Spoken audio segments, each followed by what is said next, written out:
I know it's early. Chill out. Take it easy. I'll get these on in 1 minute.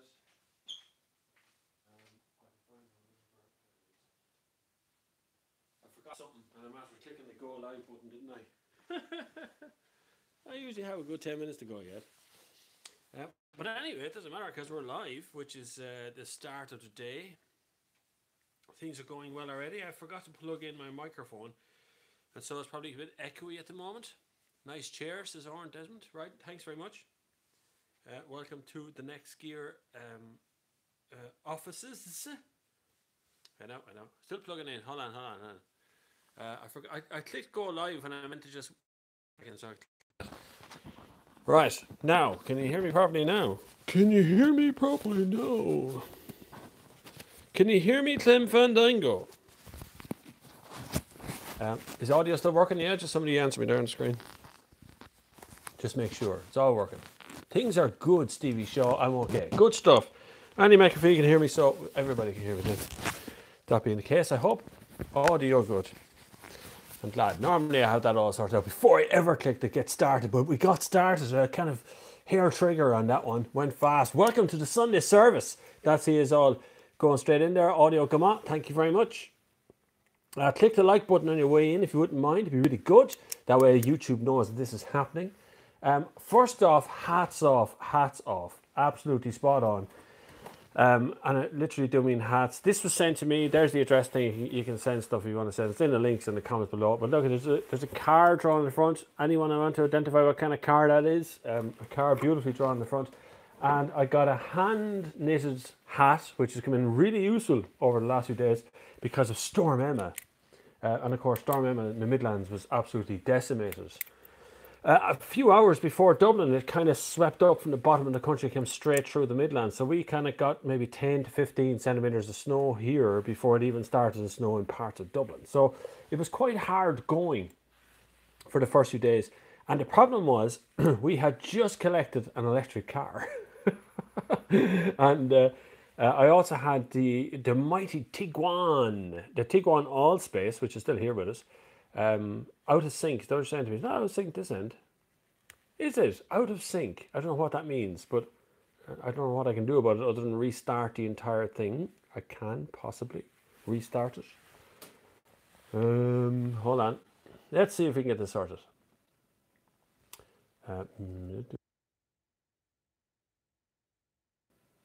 Okay. Is it in sync now? Hello, we're testing. 1, 2, 3. There you go. See, we've all caught up now. Knew to get there eventually. YouTube is having its own big issues these days, especially with its own bleeding app, which is a pain in the hole. Click the like button if you just landed here. It's very good if you do that. But also, with Storm Emma coming straight through the middle of the country here, I had a Tiguan, which is 4x4. Now it's it's the 4Motion version that Volkswagen use. So it's a Haldex clutch. It is a physical thing, but it's got a funny sort of a vibe like the Quattro and Audi and things. So the clutch makes up its mind what wheel is getting power and does that, and it had a snow setting. And I was delighted with the snow setting. I had no problem getting around the place in that car. When the snow setting's off, you can really feel the difference. There is a video coming of that. If you check my Instagram account, you will see that I already put up a little kind of drone shot video of it. The electric car I have is the e-Golf, which is the latest version of the electric Golf. It does about 235 kilometers on a full charge. But what I really noticed, and it really happened very quickly, was we didn't drive it for the first day with a full charge, but the first day of the snow, it didn't drive anywhere. It just sat there. And so the next day, it had 200 kilometers range left. So it had already used 35 kilometers just by sitting there. And then the next day it was 199 and it just started to drip down even though we weren't driving it. So I charged it this morning, gave it a full charge, turned on the fuel, the power, and let it run up with the heat and everything, and then took it up to town and drove it back, and it's operating perfectly. Honest to God, I don't know why we drive anything else other than you have to use, if you use your plugged in point as the charge point to heat the car up in the first place, it's a lot better. Click the like button if you just landed. It really is very important to get the word out that this is happening. It doesn't tell your friends, your family, it doesn't share to Facebook, nothing. The like button just tells YouTube that this is actually going on, right? So that's all that does. So just click the like button and everybody will be told that that's happening, and YouTube send more people to watch this live stream.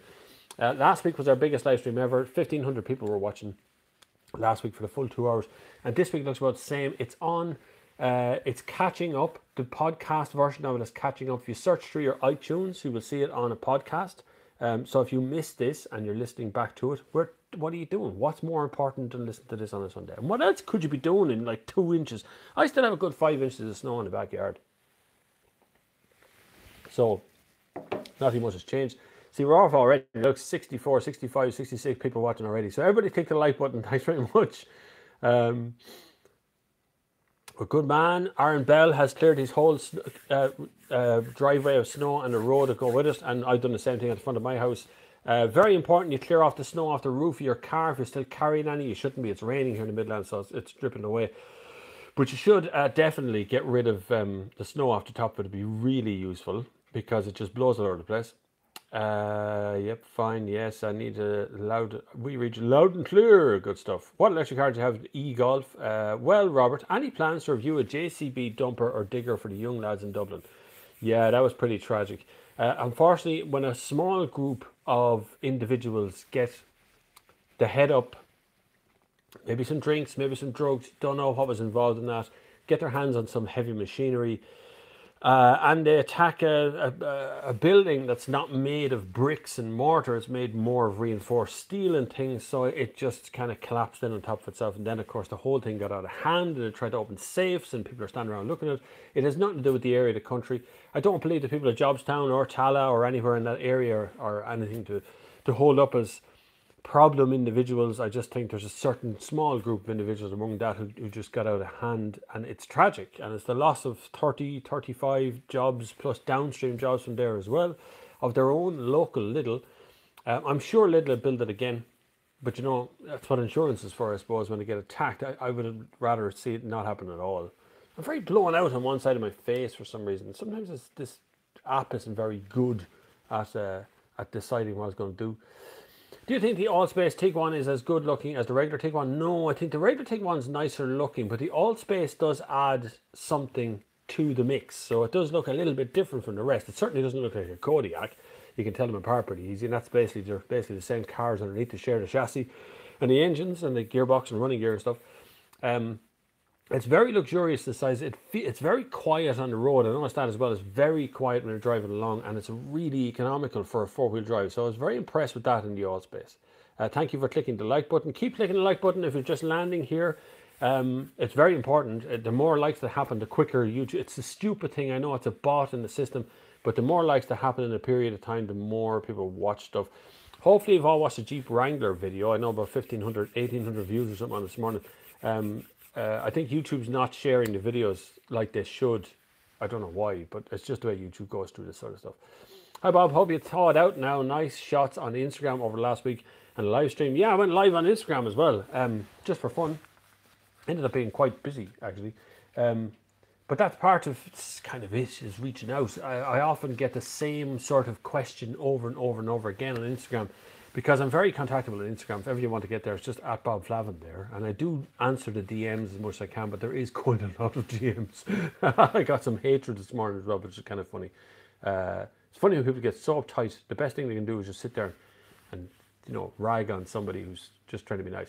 Poncet is still hanging on. It sure is. Sure is. We'll hope to keep going. Hi Bob, I see Mick's Garage is selling socks. Do you think the socks are any good? I was talking to a Garda who had them on the Garda car and said they were quite effective. Now, I don't know. It's hard to explain really. If you have really thick, heavy snow on the ground, the extra grip is going to work. But if it's like now where there's snow on the ground but the road is just wet, it's just ice, wet and stuff, I don't think they're that effective. But if I was driving on a bad road, I'd rather have snow socks than not. And one thing I did notice is that the Tiguan is on ordinary road tires, summer tires, you want to call them that. And I had no problem with grip, none whatsoever. Four-wheel drive did its job perfectly. Hi Bob, I've been looking at the Jag I-Pace online, very sexy. Yeah, it looks all right, I wouldn't be rushing out to buy one if I was in that way. It wouldn't really attract my attention. There's a lot of attractive cars, and attractiveness in a car is of course a subjective thing.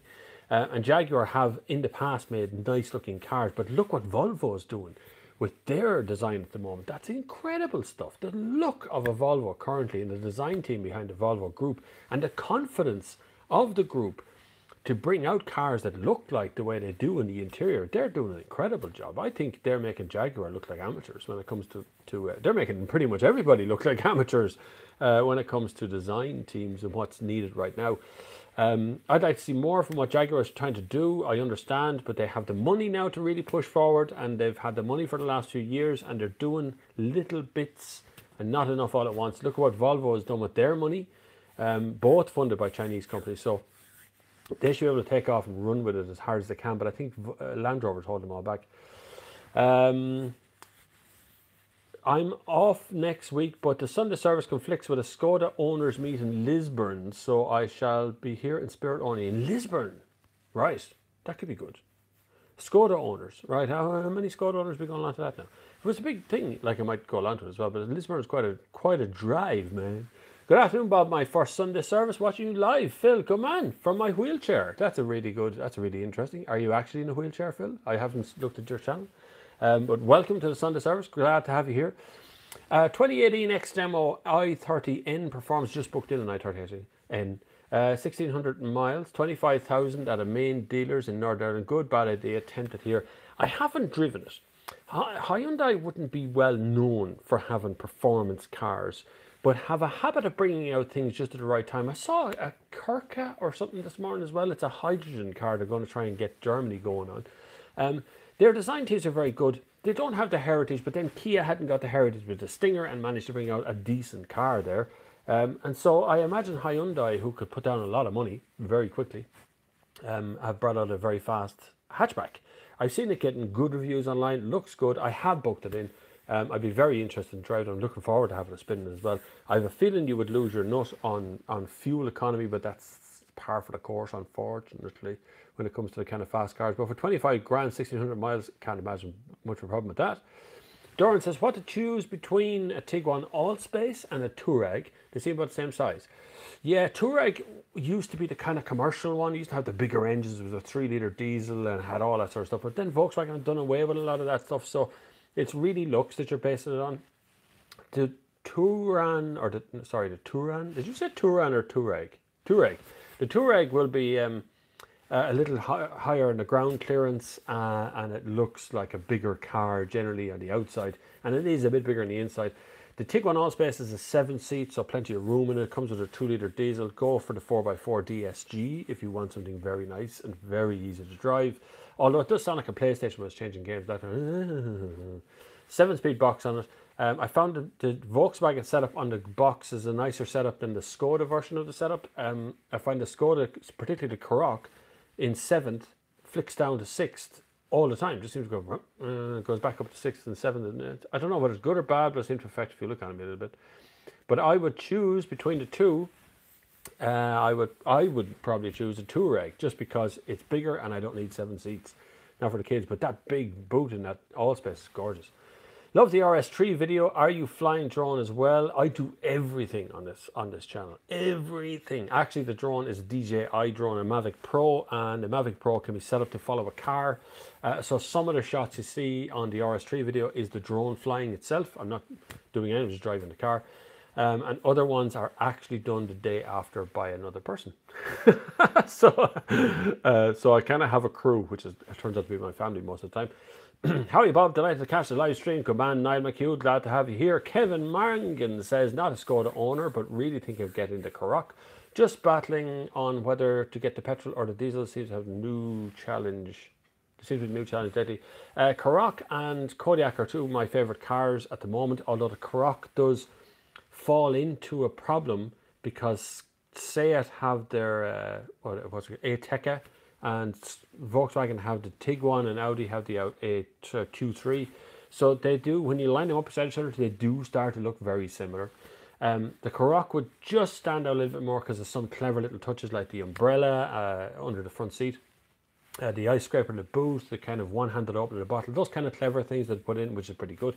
I'd have no problem recommending the Karoq, but when you're coming to mileage, I would definitely, there's going to be a 1 litre, a 1.5 litre petrol, and then you have the diesel version. Is that 1.6, and then there's a 2 litre diesel, I think.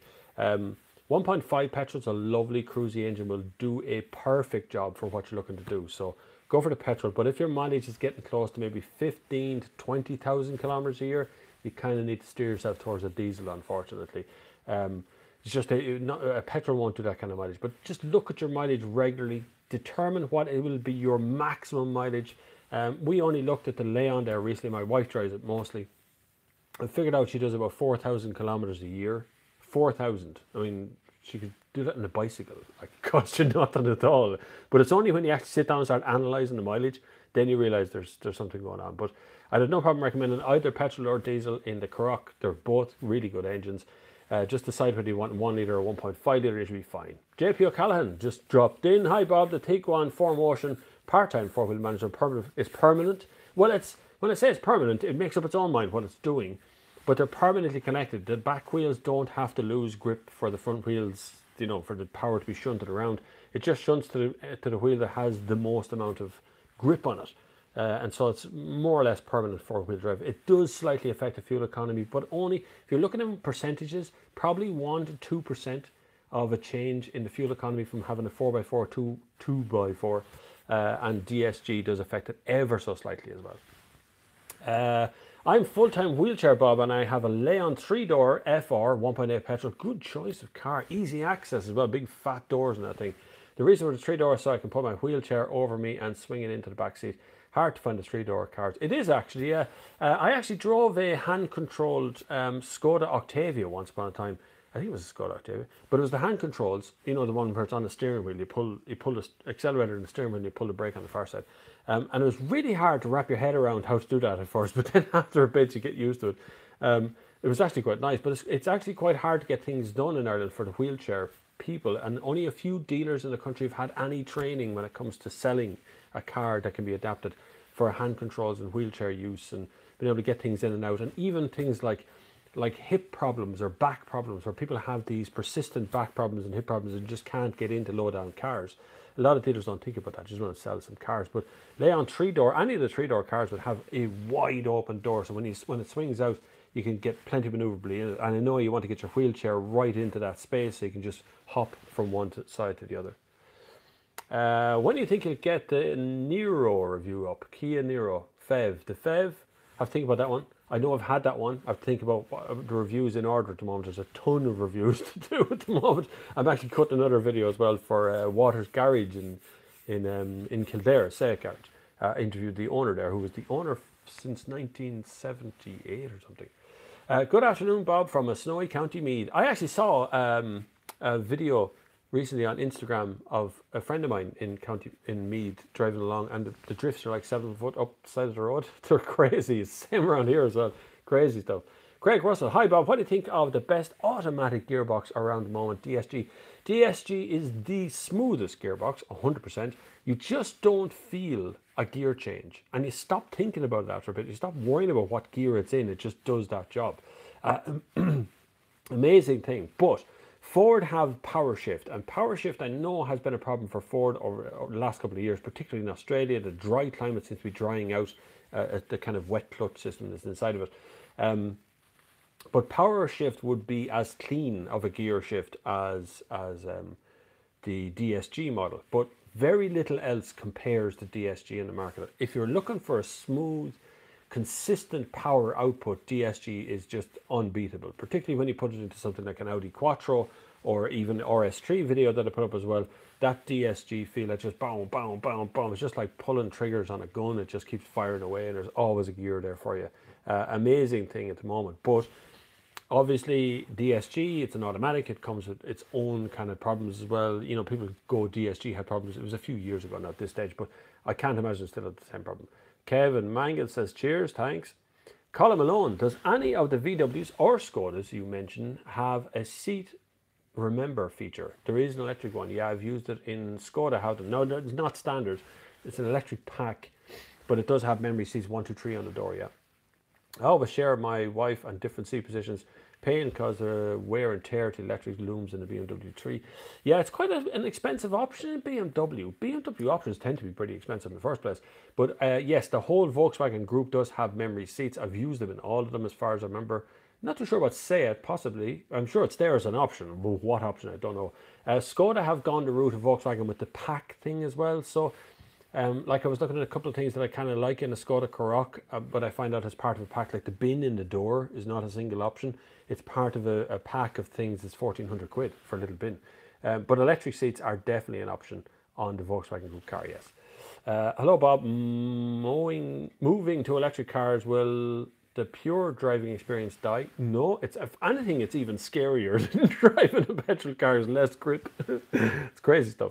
I recently got a drive on an Alfa Giulia Quadriflogio for the sound, power, amazing. You can't see electric replicating that. It won't replicate that, Mark. The thing is, so horses, what happened was cars came along and saved horses. They saved them. Horses were being beaten to death in the street.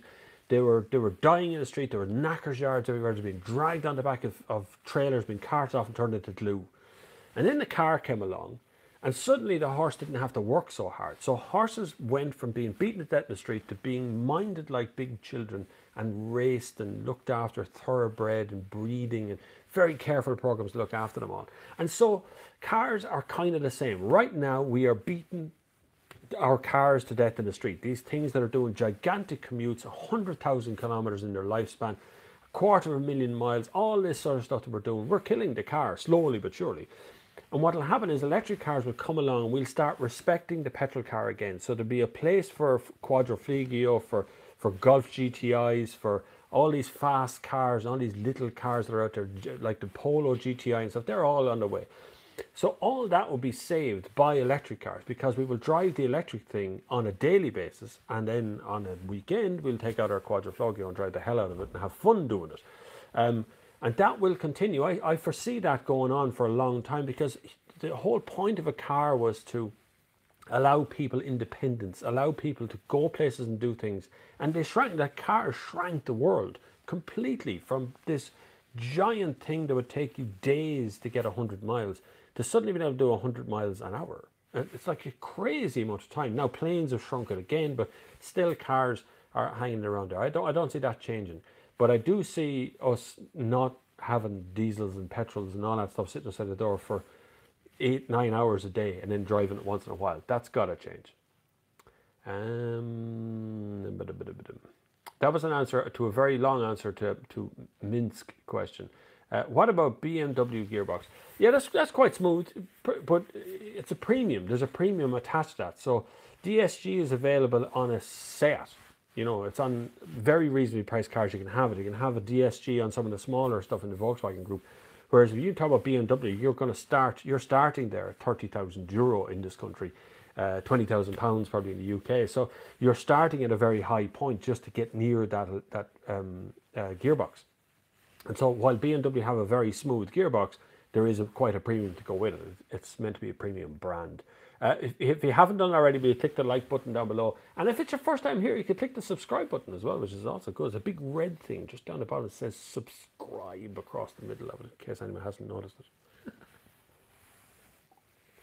23 minutes in, and I'm already so far behind the questions, I'm not sure I can answer them all. Tons of questions, great stuff. Keep on clicking that like button, it's absolutely important that you do that. It's brilliant. I drove an electric car, says Doran David. I drove an electric car, I missed the sound, but the torque was crazy. That's what I love as well. I felt like it disconnected from the car state on the road, engine power load, but I guess it was just temporary. Electric cars, so the big difference for anyone who's not really aware, and I always think of the person who doesn't know anything about cars on this channel, I always try to explain it in that respect. So let's just look for one big difference, right? An electric car has an engine that turns a drive shaft. That's it. That's pretty much all of the moving parts. There are no pistons, there are nothing. It converts a battery power into a drive shaft turning. When the drive shaft turns, so that means there's no gearbox. Now when there's no gearbox, there's no lack of torque. So you get instant torque off the line, and all that happens is the gearbox or the drive shaft turns faster, and when you want to go backwards and you put it into reverse, the drive shaft turns backwards. That's all of it. So that's pretty much all the moving parts when it comes to the engine. Now, of course, you do have the normal wet brakes and the brake pads and suspension and all that stuff is like normal from a normal car. But the engine-y bit requires really no maintenance. That's pretty much it, and it means you get instant torque and it's relentless until it runs out of energy. That's all that happens really. But it's really I like driving electric cars. The silence gets to me, but I like driving electric cars. David Brady, hi Bob, I got a new Golf GTI Performance with DSG in January. Oh man, that's a good choice of car. There's respect, that is a good choice of car. And I went for the R with the weather since Xmas car parked over the last few days. The R is not really, the R is, okay, so it's four-wheel drive, R, but there's so much power in the R, it really would have just torn the snow off the road, and that's all that would have happened. You would have just sat there with your wheels spinning the power out anyway, so you're probably just as well off in a GTI as you are in a Golf R. For me, the Tiguan is permanent four-wheel drive, and it's got a snow mode, so I was able to go to snow and let it do the job then, and it really did work. But good choice of cars, really good choice. Golf GTI with DSG and a performance pack. That just sounds like my ideal car. Tom Skelly, Bob, what about, just a matter of point, Jeremy Clarkson bought the same car you bought, GTI Golf performance pack. What about all electric 4x4s? I see the Bollinger are on the way to producing one Bollinger? Megabooks, of course they are, I imagine. But the news on manufacturing producing one, they will, yes, you are kind of most of the way there. So if you look at what Tesla does, and there's a Tesla thing on tomorrow in Dublin, I'm not sure what it is, but see when you're meeting some owners or something. The 4x4 system that they is not 4x4. So what they have is a motor on every wheel. So it's actually a four-wheel drive, technically. So it's quite easy to achieve, but it's expensive. That's the big problem. It can be done straightforward enough, and you can shunt the power just like you do with a normal four-wheel drive through the four wheels, but it becomes this very expensive thing. And electric cars are already expensive, and that's a major drawback of electric cars. Even with all the grants and things off them, they still work out about the same price as a standard kind of 5-door hatchback petrol car. But they are already, Tom, producing electric cars with four-wheel drive. It's already done, but producing a four-wheel drive, in other words, like a Hilux or something, it would be a different effort, because that needs to be commercial, and electric cars can't tow. They're not tow rated. Stephen Butler has asked how much you missed. 27 minutes is what you missed, Stephen Butler, so not a lot. You're not at the end of it yet. Like Chris P says, had DSG on a VW CC, good car, fantastic gearbox. I prefer the BMW one and my X3 though. Yeah, two different price points there as well though, Chris. So the X3 is a hell of a lot more money than the CC. But and the automatic X3 is more expensive than the automatic version in Volkswagen. But yes, BMW have a lovely smooth gearbox for sure, but it's quite a premium. They get even smoother. The more gears you add, the more smooth BMW becomes. So if you try the 8-speed box, it's quite nice actually. Barry Hogan, hi Bob, love the show. Need to replace my 10-year-old Audi A6 diesel. Besides A6 or 520, what else should I be looking at for a bit different? Not mad about Merc or the new Volvo interior. You're not mad about the Volvo interior? What's wrong with you? My God. No, there's nothing wrong with you. You're right. I wouldn't be too excited about the Volvo interior either. The exterior styling is incredible, but interior is IKEA looking, I suppose. You're moving out of a 10-year-old A6. Do you need to downgrade? Do you need to get something smaller? You could go into the Audi group and look for the Audi A3. The saloon one is fabulous looking, if you can afford to lose a little bit of space.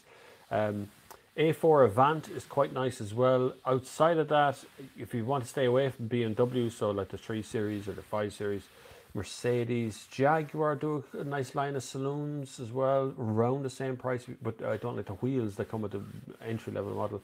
You have a lot of choices, but something different is always the problem. Trying to find something different is always the issue, because to get different, you have to go down from Audi. So there's nowhere to go up unless you're going to go to Bentley, or you're going to go, it's hard to go further than that. But moving downwards, you're looking at Skoda or Volkswagen, or you're looking at Kia or Hyundai or Ford or something where you're a little bit more ordinary. Nothing wrong with them. I prefer those kind of cars than the other ones. Golf Fox says, my sister-in-law has just bought a 2015 Citroen C4 Picasso. Are Citroens still awful with the electric failing? Yeah, I suppose they are. I won't say awful with electric failing, but I have had, And it's not very often, but sometimes I get an email from somebody who's just at their wit's end. They've talked to a dealer, they've talked to somebody, just can't get the want out of them anymore. They're kind of stuck doing something. So sometimes I get an email. But last year I got 3 emails from 3 separate, totally separate individuals, all women, looking for an answer as to why in the name of God that their C3, C4 Picasso electronic dashboard was just turning off in the middle of driving.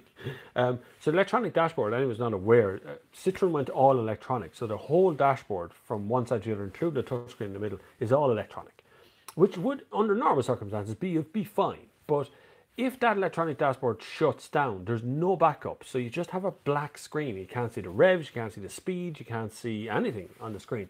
The car's behaving absolutely perfectly, but the screen just wasn't operating.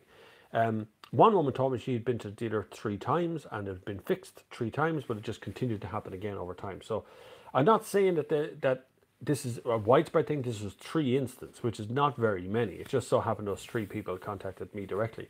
Now, it turns out they're all fine now. They've got it all sorted. It's all okay. 2 of them might have 1 just on their own. But still electronics, the more electronics that go into a car, the more problems that appear. It's not just Citroen, it's everyone. But it seems to me that the German manufacturers seem to have a good handle on electronics not going wrong, whereas the French manufacturers are slightly struggling with it. There's still beautiful white snow out in my backyard, which is why one whole side of my face is white.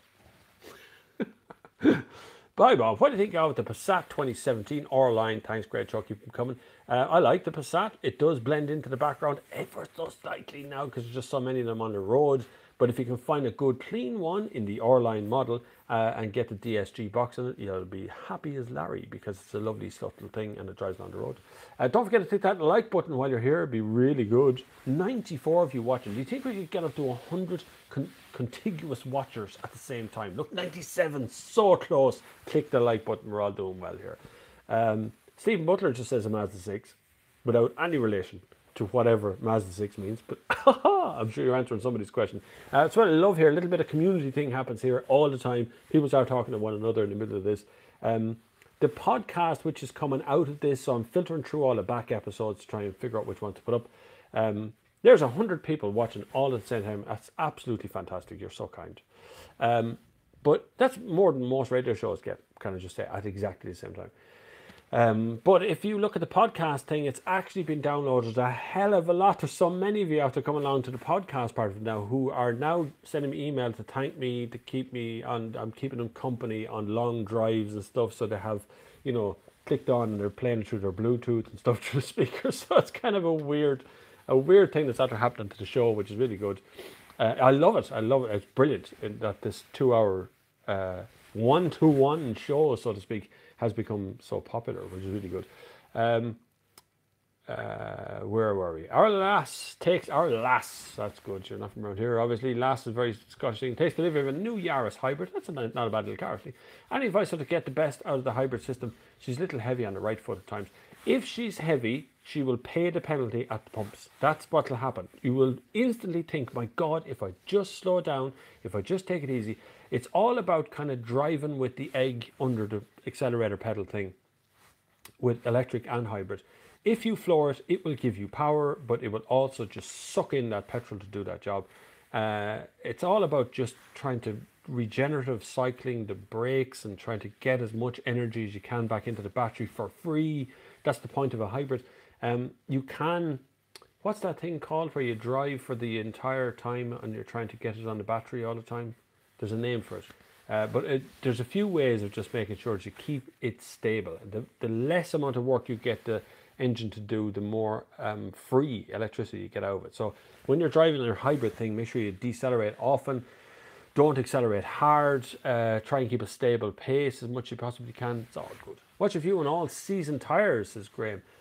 If they work, they work. The problem is all season tires are not good at anything.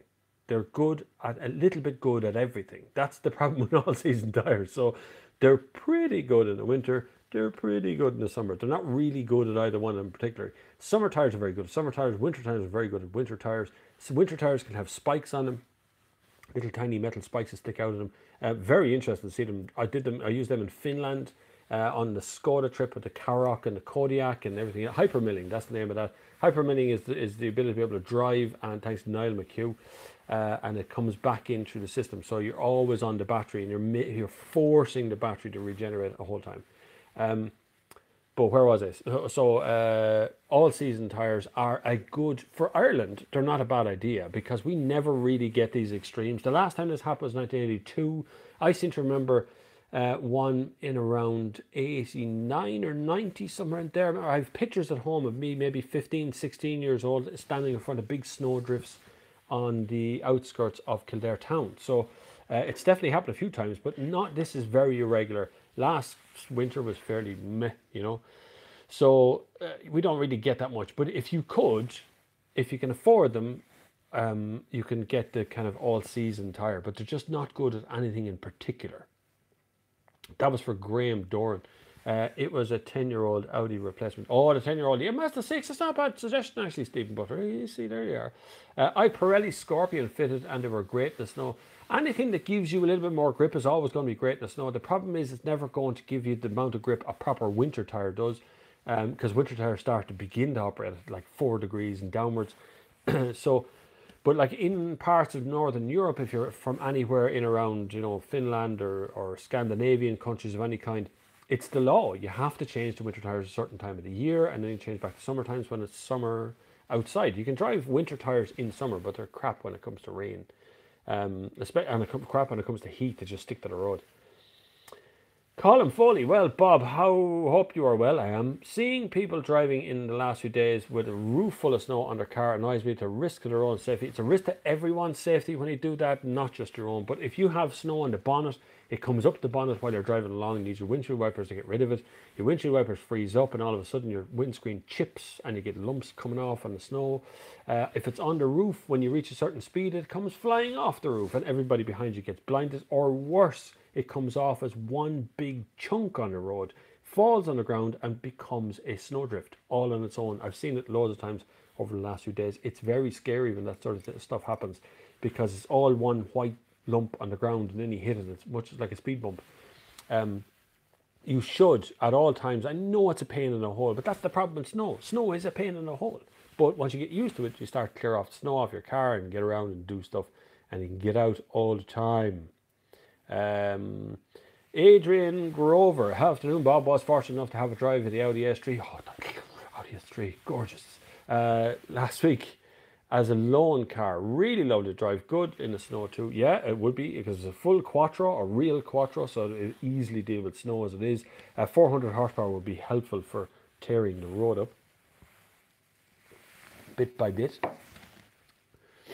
Hi Bob, says John Keats. How are you going? Andy Mack, great show as always. Thank you very much. Brian Cullen. Hi Bob, does the salt on the roads at the moment have much effect on the underside of the car? It does. The underside of all cars is coated, and there was a time where you got sold a coating to go on the inside, but there's actually a coating there now anyway, right?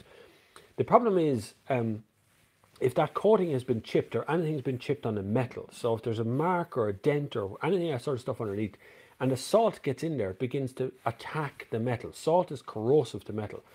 So if you leave salt on a piece of metal long enough, it starts to rust, and then eventually it'll rust right through. I mean, a proper hole right the way through. It could probably take years. Most cars come with a 10-year anti-rust warranty, so that happens too. But that doesn't make it any easier or less of a pain in the hole if your car is already 5 or 6 or 8 or even 10 years old already and it's starting to rust underneath from the salt.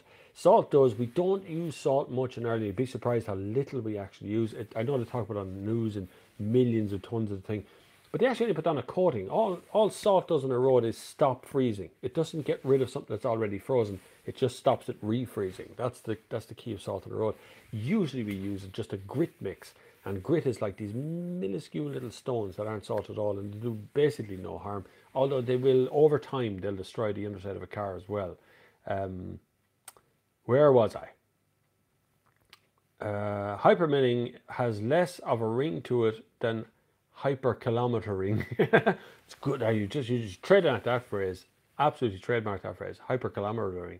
I thought hypermilling was a Prius driving 2 foot behind a lorry. Anything that stops the petrol engine cutting in on a hybrid car is called hypermilling. You can do it in a battery powered car as well. A lot harder though, because there's no backup. Interesting, all the fancier cars falling miserably into the snowball with their rear wheel drive. That's only people who don't know how to drive them. That's what I would suggest to you, is that people who actually know how to drive a rear wheel drive could drive in the snow as well.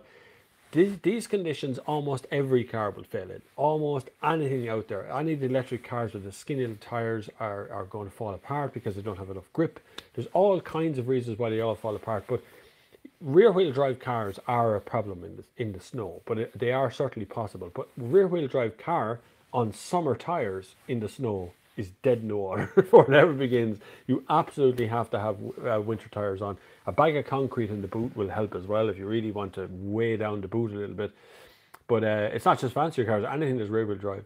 Hi Bob, Touran 1.4R line or BMW Grand Tour DSG. Touran's going to be considerably more affordable than the Grand Tour. The Grand Tour is quite nice. The Touran will fit 3 kids seats across the middle row. Just. But it will do it. 3 full-size adults. You will get 2 full-size adults into the boot of it as well, and the 7-seat version. So I would recommend the Touran 100% of them. Just, you could save the amount of money you're going to save. You could go on holidays with from the BMW Grand Tour. But I do like a Grand Tour. I don't like the manual gearbox BMW puts out though. Speaking of snow on the roof, on some lorries have melted snow on top of their trailer, becomes ice, and it falls down in sheets, which could break the windshield or much worse. Correct, Amundo. And none of that is ever taken into account here in Ireland. I've always noticed overseas that you see it yourself in Germany. There's places you can pull over as a truck stop, and they have this little bridge where you can get up on top and look down on the roof of your truck, make sure there's nothing wrong. I didn't know what they were for. I asked the truck driver, who didn't speak much English, but he explained himself pretty well. Any idea how to fix slightly squeaky on opening and closing panoramic sunroof on a Tiguan? Oh, is it an electric sunroof? It would be, of course. Slightly squeaky. Any squeak, generally speaking, is always a dry patch. That's the way you always think of it. It's a small dry patch. There is a stuff called silicone spray, which you can get in any car dealership, maybe not car dealership, but you definitely get it in some place like Halfords or in your local motor factor. Silicone spray can be sprayed directly onto a rubber surface, and it doesn't leave a slime like oil does. So WD-40 is not a silicone spray. That is a fish oil based spray. You can drink WD-40.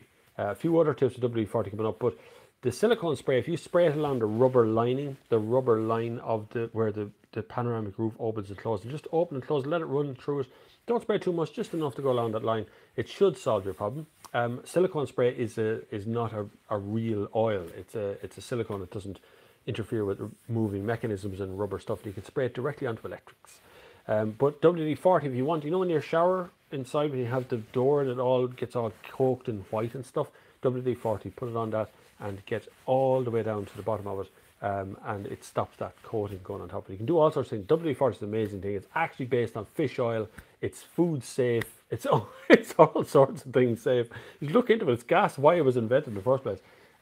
Here's another interesting fact if anyone wants to know. Do you know why super glue was invented? The real super glue. The real one was invented for the Vietnam War. And that's why it sticks your skin back together so well, because it was designed to replace stitches. It was supposed to go into the GI's medical bag, and if you got shot or blown apart, as you do in war, stupidly, that pesky war, what the idea was, you pulled a whole lot back together with your fingers, and then just run some super glue over the top of it, and it would seal the skin back up, and that would solve the problem. And that's why super glue is so good at sticking your fingers together. But WD-40 is an oil that you can use for, it's a toolkit in a can, it's called in New Zealand. You can fix nearly anything with that. A roll of duct tape, a hammer, and WD-40, and you can fix basically anything. But silicone spray on rubber parts, so rubber things that are squeaking inside a car, or things where electrical stuff is making contact with rubber bands or diesels, or anything in around the back of your pedals, on the floor, any of those kind of electric, that's all silicone spray there because it's non-greasy, so it doesn't get stuck. If you put WD-40 in your hand, you wipe it into your hand, it's impossible to get off. Like diesel. Diesel is a greasy oil, whereas petrol is a dry oil, and if you pour petrol in your hand, it just evaporates off. That was a really good question. Just how I said that. Andy McPhee has answered someone else's question. David, snow on a roof of large vehicles. Was thinking about that this week. Nothing in the place, this part of the world, to deal with it, and the issue can be much more dangerous than cars. Correct, it is much more dangerous than cars. My biggest fear of driving on a motorway is a truck tire exploding beside the car while I'm overtaking it. I've seen it happen in the distance. It's never happened to me, but I've seen it. I've seen a tire disintegrate in the distance where the shell has come off on the outside. It's just kind of de-gloved itself, kind of. Brian Cullen, hi Bob, I just heard an ad for the radio for the Carol Nash Classic Car Show on the RDS. I'm sure it's on your horizon. I know it's on. They do follow me on Instagram. Looks good. It's been good the last few years. It's an awkward one for me to get to. It's probably RDS a pain in the hole for anyone from the country to come to. But it is a good show, usually, as long as it's not invaded by dealers. So as long as... It's very hard to do a car show in Ireland, a proper one, because a car show would involve seeing things you don't see anywhere else. But manufacturers bringing things here from outside is nearly impossible. So what they do is they just bring the stuff you can see on local dealers. And that's what happened to the Belfast car show. Was kind of fell apart because, and it was really good the first year. But the second year it was like just full of ordinary cars you see down in the local dealership. But the Carol Nash one is usually very well run, worth a shot at the tickets. I'll probably pop along myself to have a look and see what's going on. I generally do turn up on the first day and just go in like an ordinary punter with the camera and just have a look around. I love going to car shows. I love just looking around. I hate actually working at a car show. I know that sounds weird. It's my thing, but I don't really like working at car shows. This is the busiest week we've ever had. There's so many people watching all at once. Click the like button if you've never clicked one before. It's just down there. It doesn't do anything. All it does is just tell YouTube this is happening. The subscribe button isn't far away from that if you can. And if you really want to support this channel and all the efforts that I've made over the last, I don't know, 7 years or something has been running, it'd be really good if you checked out the links below for PayPal, which is always welcome. Patreon, which is welcome as well. And there's BitCurrency and Bitcoin and things on there as well, if you want to support in that respect. Or you can click the Super Chat button right here on YouTube. Anything you can give from €1 to whatever the sum is you think you can give is always useful. And also I am open for sponsorship of the podcast, which has become very, very popular. Well in excess of 1,500 to 1,600 downloads is happening that already, and I didn't announce it at all. And this Sunday service is actually available as a sponsored thing separately as well. And of course I have to give a huge shout out to mydiy.ie, who has been sponsoring the videos online for the last couple of weeks. Really good. And if you want to go to mydiy.ie and you put together an order for yourself, at the very end you can put in a discount code, and the discount code is the NextGear10, NextGear10, and that will get you 10% off the order. No questions asked. There you are. See, you use all freebies as well. So everyone should drink WD-40, but you can if you like. I wouldn't advise, it doesn't taste very nice, but it's harmless, relatively harmless. The spray in the can, the thing that makes the can come out, is harmful. Guys, please help me. Past on the right, can't buy a cheaper car. I don't know, what's that say? Are you out of your mind? Someone's having a bit of a brain fart right there, right now, in front of my eyes. I've used PTFE bike chain spray for the problem and it works perfect. There you go. See, that works as well. That's another silicone-based system, PTFE. It's a manufactured oil rather than being an oil that's extracted from something under the ground, like the way petrol and diesel is. Nice tip on the silicone. I use it on the car doors in the summer and works great. No perishing of seals either. No, it doesn't do any damage. It's not a corrosive. Silicone spray is not a corrosive spray. You can use it in all sorts of things. Anything that's squeaking, rubber-based. See, if you use a ordinary clicky oil, you know, the old-fashioned oil, most of those oils are mineral-based and they start to attack rubber seals and they'll attack plastic, and over time it starts to just wear it away, and so it actually makes the matters worse, although it'll solve the problem instantly. But silicone spray is a great thing to have in a toolbox. Just have it hanging around. If you can get silicones, you can either get silicone spray or you can get silicone squeezy can. Rare to get these days, so there's no spray involved. It's pure. It's harder to get into places, but it never goes off, so it never loses the propellant inside the can. Steve Wright, are you Steve Wright off the radio? I know there's a Steve Wright on the radio in the UK. I know it's not exciting, but just got a 2-year-old Peugeot 308 SW 1.2 turbo, 130 brake horsepower with 611 miles on the clock, and couldn't walk away at the garage without it. That is an incredible find, in fairness. 308 SW 1.2 turbo is a really good engine. No tendency for the turbo to go in a Peugeot. It tends to last forever, unusually for everything else. A lot of turbos go over years. But 308 SW is lovely. That's the estate version, station wagon version, very good. But with 611 miles on the clock, it must have not been driven at all. Hi Bob, WD-40 doesn't contain fish oil from their website. It's based, yeah, but it's extracted from a fish oil. It's not fish oil in the can, but it's a friendly oil. So it's not like the manufactured oils. You drink a manufactured oil, you're gonna make yourself very sick instantly. But WD-40 does all kinds of things. But you can float about on the website, you'll find other stuff. They tend to disclaim most of the stuff these days because they don't actually want you to go drinking the WD-40. I had a blowout driving a car transporter once, fully laden with 11 cars on board. Not a happy experience from that side of it. Company insisted I drive on Wales back to Ireland. I quit on the spot. That's probably the safest way to do. It's always been my fear, this idea that one of the tires inside the trailer would just burst as I drive by. I've seen videos of it happen. It's a worrying thing. It's never get any warning. It's just going to happen. That's it. Stephen Butler says, what's the podcast name? It's Bob Flavin or The Sunday Service. You can search for either on iTunes and you'll see it. It's the only one. It's a picture of me wearing a black jacket in Finland somewhere. What car do you have? I currently have... Why is there so much? Oh yeah, Steam. I currently have a Tiguan Allspace is on test. I have an e-Golf, electric powered Golf on test as well for the next week or so. And I own a Seat Leon. 2006 Seat Leon, ancient York, but it's still brilliant. That's it. They're not a bother. I bet you if I turn the key right now, it has to be started in 4 or 5 days. If I turn the key right now, it'll just start. Wait to see Bob's next video, sponsored by WD-40. WD-40 be sending me suing letter. Hi Bob, greetings from the North Coast. I've ordered the Polo GTI, good choice. I've even used a DSG before. Your thoughts, please, on the car and how to use the DSG plus the paddles. Number one, get used to driving your GTI in just standard mode. So there's probably a sports mode, a normal mode. So get used to the idea of just driving it as a normal car and see its limits as a normal car. So there's a couple of videos on my channel on how to steer a car properly, how to sit in a car properly. Look at both of those, learn how to do those for GTI. Only then, once you've driven around for a couple of days and the whole thing in automatic, do you start thinking about flicking it out of automatic and then taking over the paddles. So if you leave it in D and you touch a paddle, you can change the gears that way up and down, but it goes back to D after a minute if you don't touch something. So eventually it just goes back to drive as normal. If you push the gear stick over to one side, that's manual mode, and you can choose the plus and minus and it'll hold the gear much longer. So no big secret to it, but it does take a bit of getting used to, especially in the small fast cars, which are my favorite thing.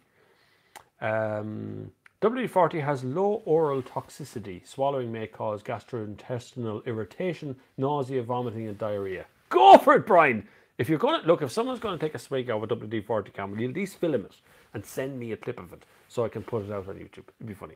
This product has an aspiration hazard. If swallowed, can enter the lungs. It may cause chemical pneumonia, severe lung damage, and death. You're getting down to the WD-40 side. I love it. Okay, so don't drink WD-40, right? Just pointing out WD-40 is a very gentle thing, but it doesn't seem to be. I would imagine it's probably the propellant in the bottle is what they have the problem with, because WD-40 used to be a squeezy can. Yeah, you seem knowledgeable on oils. I am knowledgeable on oils. I worked in the oil business a few years back. I'm not allowed to talk about it, but I used to work in the oil business, the petroleum, diesel and alternative business a few years back. I used to see the cost price of oil, litres, gallons. We used to talk about different kinds of oils, all the weight of oil, the viscosity of oil, all that crap that was to go with oils that are all about how they work, what they're for, and why you use them in the first place. There's quite a bit of stuff. There is a lot in oils. Oils is a gigantic subject. Anyway, you seem knowledgeable on oils.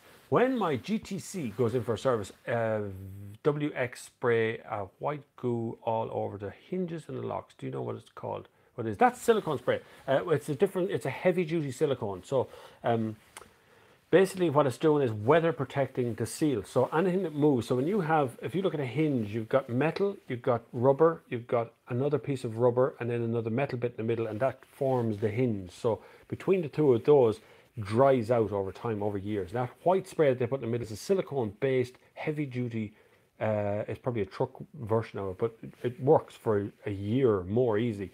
And when you spray it in there, it just adds that ability to be able to open and close the doors very easy. You don't have to do it. These are small things that classic car enthusiasts tend to come up with doing, but it works very well. That's also won't corrode wood. So any car that has like a wooden dashboard or wooden inserts or anything around the edge, and some of the spray goes onto it, it can be just wiped off in a blink of an eye. It won't do any harm to your car, and you can buy it as well. If you go in, I tend not to send people to Halfords. They're very good, but they tend to be very expensive, and they only tend to stock brand name things, and most of the stuff that you want to be buying are not brand name things. Here in Portlaoise, we have Bradshaw's, which is the motor factors, but there's always general motor factors around, the small motor factors. They tend to be really knowledgeable about their products. And if you go into motor factors and he can't give you knowledge, walk back out the door, because they're not a real motor factors. Some of the motor factors in the country I've dealt with over the years have been far more knowledgeable, and usually like ex-mechanics. These guys trained in the business for years and years and years, and then suddenly get a job in a clean job in motor factors, and they usually have a gigantic amount of knowledge about stuff. So if you got a question, don't be afraid. A lot of men are afraid to go in and talk among these other workmen that know everything about stuff. Most of these guys love to teach. They love to tell you how to do things and how to get things done. One of the greatest things you can learn in the world is how to service your own car. It's really easy. I mean, really easy. Even modern stuff is really easy. It's still got the same moving parts. You've been preconditioned to be afraid to open your car up, because that's what dealers want you to do. But it's one of the simplest things you could do in any respect, is to actually look under the bonnet of your own car and learn what's wrong, what's for, why that's happened.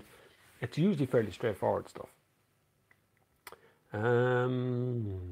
A truck tire exploded, hit my car on the motorway not long ago. It was terrifying and did some lower front bumper damage. Total fix cost around €3,000. Thankfully, the truck's insurance paid for it. It's still scary. It just frightens the crap out of me. I've just seen, recently, particularly, a lot of trucks are re-grooved, re-threaded, it's called. So a new thread is literally cut into the top of the bloody tire. And it scares the crap out of me, because the sidewall is never really checked that much on trucks, and particularly on trailers, because trailers go from truck to truck to truck, and so they don't check the tires all that much.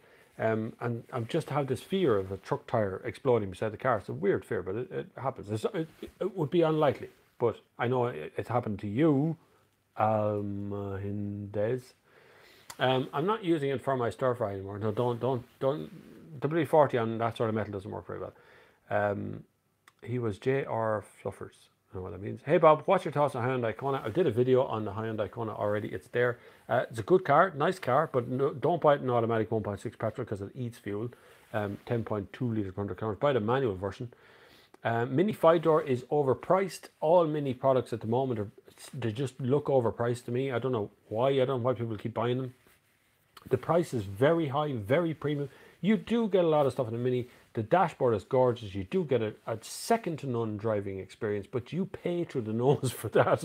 You will get that driving experience from other cars that are a lot cheaper. So I would say save your money from the Mini and go and buy the Hyundai Kona, or buy something similar to it. Mini does come in a lovely status symbol, but it has worn off over the last few years. They don't quite have that premium brand stuff anymore. And people, the majority of journalists, I would suggest, even the UK lads who tend to have a soft spot for Mini, would agree with me in saying that Mini need to bring out a reasonably priced Mini. The Mini 1 was one, for instance, which was actually kind of reasonably priced versus other Minis, but they don't seem to have that thing anymore. They seem to have just gone through every version of Mini out there, and like I have great time for the people at Mini and the people who are doing their job. I've met most of them on trips and things, but still I think they need to have an affordable Mini from the Mini group. Yeah, Mini options are priced mental. Yeah, they are. And the basic entry-level Mini is already overpriced, and then you add the options to it and it becomes this ridiculous price thing. But they are cute and they're lovely to drive. Thanks, Bob, for the DSG advice. It's good to know that you like the choice. My wife is registered blind. The Prolo is only one of the few where the front seat feels comfortable. The Golf is the most uncomfortable. I find that as well. I think the Polo is really comfy, and I thought the Golf was a little bit harder to get a space. It's comfortable. I don't know what they've done with the height of the seat or something. It's kind of a weird way of sitting. The Polo is very comfy, yeah. Are you doing yourself the maintenance on a Leon? Yes, I do. Yep, Leon is looked after generally by me. It has been serviced by dealers while it was under the warranty. it was serviced by Waters Garage and another Seat dealer as well, who's called Classical Comer dealer or something. So I did get a service by a dealer up to the point of the end of the warranty. Once the warranty kind of finished, I started doing service myself. It's due another service now, but it just passed the NCT 2 weeks ago, something like that. I didn't do a damn thing to it. Just put it into the NCT, and if it was going to fail, it would fail, and whatever I thought would be right. And I knew it wasn't going to, and I would have argued, if it had failed, I would have argued it, because I would be 100% sure the car would be right. The only thing I've ever had to get done to it was tyres, obviously. I had a brake seal up on one side, so I got that fixed here in Des Hughes Motors in Portleash, up the road. And I had to get a front shock done on one side from, I can't remember who that was from. That's terrible, isn't it? Whoever did the tyres did the front shock as well. That's all that's ever been done to my Leon. Everything else is done myself. In the 1970s, Shell scientists made a petrol engine that did 1,000 miles per gallon. And did the oil company mention that? No. No. Nobody wants 1,000 miles per gallon out of it, because, I mean, from a petrol perspective, because they want to sell petrol. If you could do 1,000 miles per gallon, 1,000 miles per gallon, I can't imagine that's even possible. I really, really, really can't imagine that's even possible. You know, if you could get 70 miles per gallon out of a car, 100 miles per gallon out of a car, and even I've seen scientists sit down and try and get a car to go further and further and further and build their own car to do it. They can't do it either. So I doubt very much it's possible to get that far. But for the training course and stuff I did on oil was all about engine oil and viscosity of engine oil, and why you use different weights and different temperatures, and how low a temperature can go before oil starts to freeze inside the sump, and all sorts of things. Like Yukon province up there, they had to light a fire under a vehicle that stopped because the oil would seize up. And when the oil freezes inside the engine, you just cannot unfreeze that oil. You will not get temperature back into the housing to be able to get that oil to unfreeze. So no amount of diesel heater is going to help you there. How can I get depreciation value added to my VW Polo? Someone ran into last week repair bill on other party insurance is €3,500. I called a VW dealer several times and never helped me. You want the depreciation value, so how much the car has depreciated by after repairs? Because generally insurance is only to cover the repair cost, so they'll cover the $3,500 it'll cost to repair it, but they're not going to talk to you about how much the car may have depreciated over that time. I doubt that's very much, to be honest with you, because a repair is a repair. Cars have to be repaired. It's not going to affect the depreciation value of the car. I called a VW dealer several times. Well, if the VW dealer is not helping you, call a different dealer, is number one, or call Volkswagen headquarters and ask them directly what the question is. You know, I'm all in for talking to the local dealer and stuff, but if he's not helping you, he's not helping you. Move on. Get someone else to help you. Best way of doing it? Ooh, just skip there last second. I was just about to answer another question. Do the Hyundai Konas come galvanized? I have no idea. That's a question for Hyundai. Hi Bob, new Toyota Auris been released this week at the Geneva Motor Show. Have you seen any pictures of it? I meant to have a review of the 2-litre hybrid engine. Hope it looks better than the one it replaces. It won't look that different. I have seen a sneaky picture of it, but it's more of a sketchy picture of it. Sketch is very hard to determine what way the car is going to look out. Toyota Auris is very much a Japanese car, very much that kind of Japanese-American feel. I was surprised at them releasing it at the Geneva Motor Show, because they tend to hold on to those ones for Detroit Motor Show and stuff. But it'll be nice. It's nicer than the current Auris, but it's still not going to be a European design. So it's still going to look very Asian and very Toyota. So think the Prius, that kind of look. It's going to look down that direction. I think the Polo GTI is a proper modern Golf GTI, and then the original team would build today. The Golf is just fat now. The Golf has to be bigger than it used to be. It's safety equipment makes cars bigger. By the way, if anyone's wondering why cars keep continually putting on weight, it's all safety equipment. It's all crash bars and airbags and crumple zones and make the car bigger. Polo, when I had Polo, I had the 1-litre Polo, I think, good car. I would like to see it as the family car. It would probably do around the house as well. Whether the GTI, I'll tell you after I drive it, but GTI tends to be a name that Volkswagen take very seriously when they put it on a car. They tend to take it very, very, very seriously when it's about performance and how the car behaves and handling. And so I imagine a Polo GTI is going to be a very, very good car. My Octavia RS is up for an MOT in a few days. We should look. Should be fine. It'll be fine. Go in. Just check your... Here's what to check for your NCT. Cost you nothing. Do not get a pre-NCT check done. The amount of times I've seen that thing come up, it's ridiculous. Don't do a pre-NCT check or a pre-MOT check, right? What you do is you check your tire pressures. You make sure all the seatbelts do up, that you click closed all of the seatbelts that you aren't going to be using. You clear everything out of the boot and you give the whole car a hoover out inside, right? Don't leave bits and pieces all over the place. Check lights and stuff yourself. Do all the lights. You can change the lights. Like lights take 10 seconds to change a bulb in a car, most cars. Check all the lights are working. Check the tire pressures are all good. Check your fluid levels. Make sure the oil is topped up and the windscreen washer and all that stuff is all topped up. And do no more. Nothing. Take your NCT or MOT. Whatever it fails on is all they can retest. So if it failed on a suspension system or it failed on something simple or a visual inspection, whatever, get that fixed and go back, and that's the end of the NCT. Done. Don't be spending money all over the place for NCT. If you're going to fail, you're going to fail. Doesn't matter what you do. What's the best FR version of the Leon, bang for buck, if the FR is worth the extra money? I prefer to see you get into a Cupra than an FR. FR is like a watered down Cupra.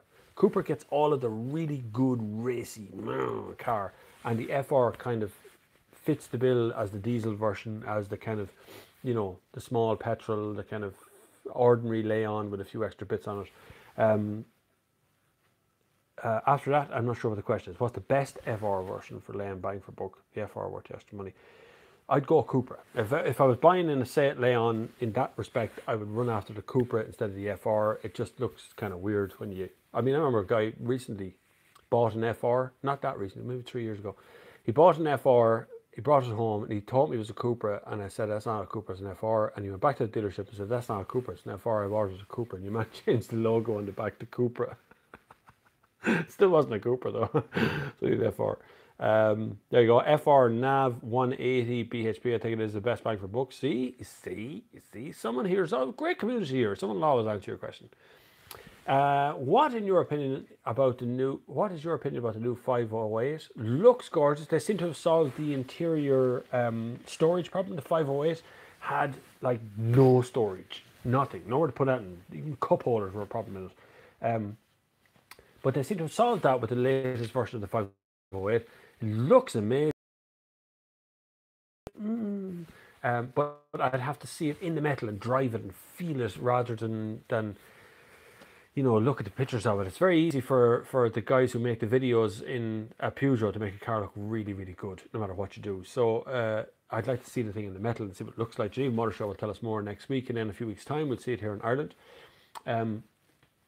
But an interesting car, an interesting lineage. I mean, to bring out a new 508 when everybody else is running towards the crossovers and the small cars, and the 508 is a saloon car and it kind of doesn't fit the bill quite well. So it's a tough place to be, but it looks really good. I've said it does look nice. The Up exclamation mark is slightly better spec than the original Golf GTI. Yes, the original Golf GTI had nothing at all in it. Nothing. Windy windows. It had a radio. I think a tape deck was an extra option on the original Golf GTI, as far as I remember. Just checking. Andy McVie says, Butler, the Octavia that's up for MOT is an estate one. I think the RS, they look better than the hatch version. They do, absolutely. Me too, Stephen. Depreciation post-crash, the car would be worth less if it was categorized as previously crashed versus a car but no accident history, all the things equal. Not fair for a car owner to lose. No, that's true. That is true. Yeah, depreciation, that's true. Yeah, car will be a little bit less, worth a little bit less. Reference my MOT just got a car ready for new discs and pads at the front due to a seized caliper. I had one of them as well. Replaced it, and a drop link as I could hear it knocking. My 50/50 MOT issue is top mount bearings. Yeah, they do show up. You know the problem with the NCT, and I've come across this a couple of times. So what they look for is an imbalance in the suspension, right? So if you have two front shocks and one front shock is not operating at 100% and the other one is operating at 100%, the NCT detect that. So they can see that as an imbalance between the two. But what the NCT doesn't detect is if both shocks are screwed. So if two front shocks are knackered and you go in, you could still pass an NCT because it only looks for the imbalance. So if they're both balanced, no problem. That's the same for all four shocks. So easy peasy between the two, you could actually get away with having broken suspension. And suspension is a massive part, massive ingredient to the braking system and a turning system and cornering. Everything is to do with suspension. So it's really bad for NCT to be able to do that. But that's what they do. Cheers, Bob. Yeah, no problem at all. When will we see an all-electric Skoda? 2020, 2019, 2020. We'll definitely see a Skoda Superb. The Vision X is on the way as well. I've seen that. So I can't talk about it. But I've seen little imagery of it here and there. Vision X. It's definitely on the way. I've seen more than that sketch, the one that's been hovering around, which looks a little bit like a Yeti, the other one. But there's loads coming electric-wise, and that's not the end of the Volkswagen story for electric. I talked to the managing director of Volkswagen Ireland, who tells me 600-kilometre range is definitely going to be happening, probably in around 2020. So we might see a Skoda Superb come out with a 600-kilometre range. That would be cool, wouldn't it?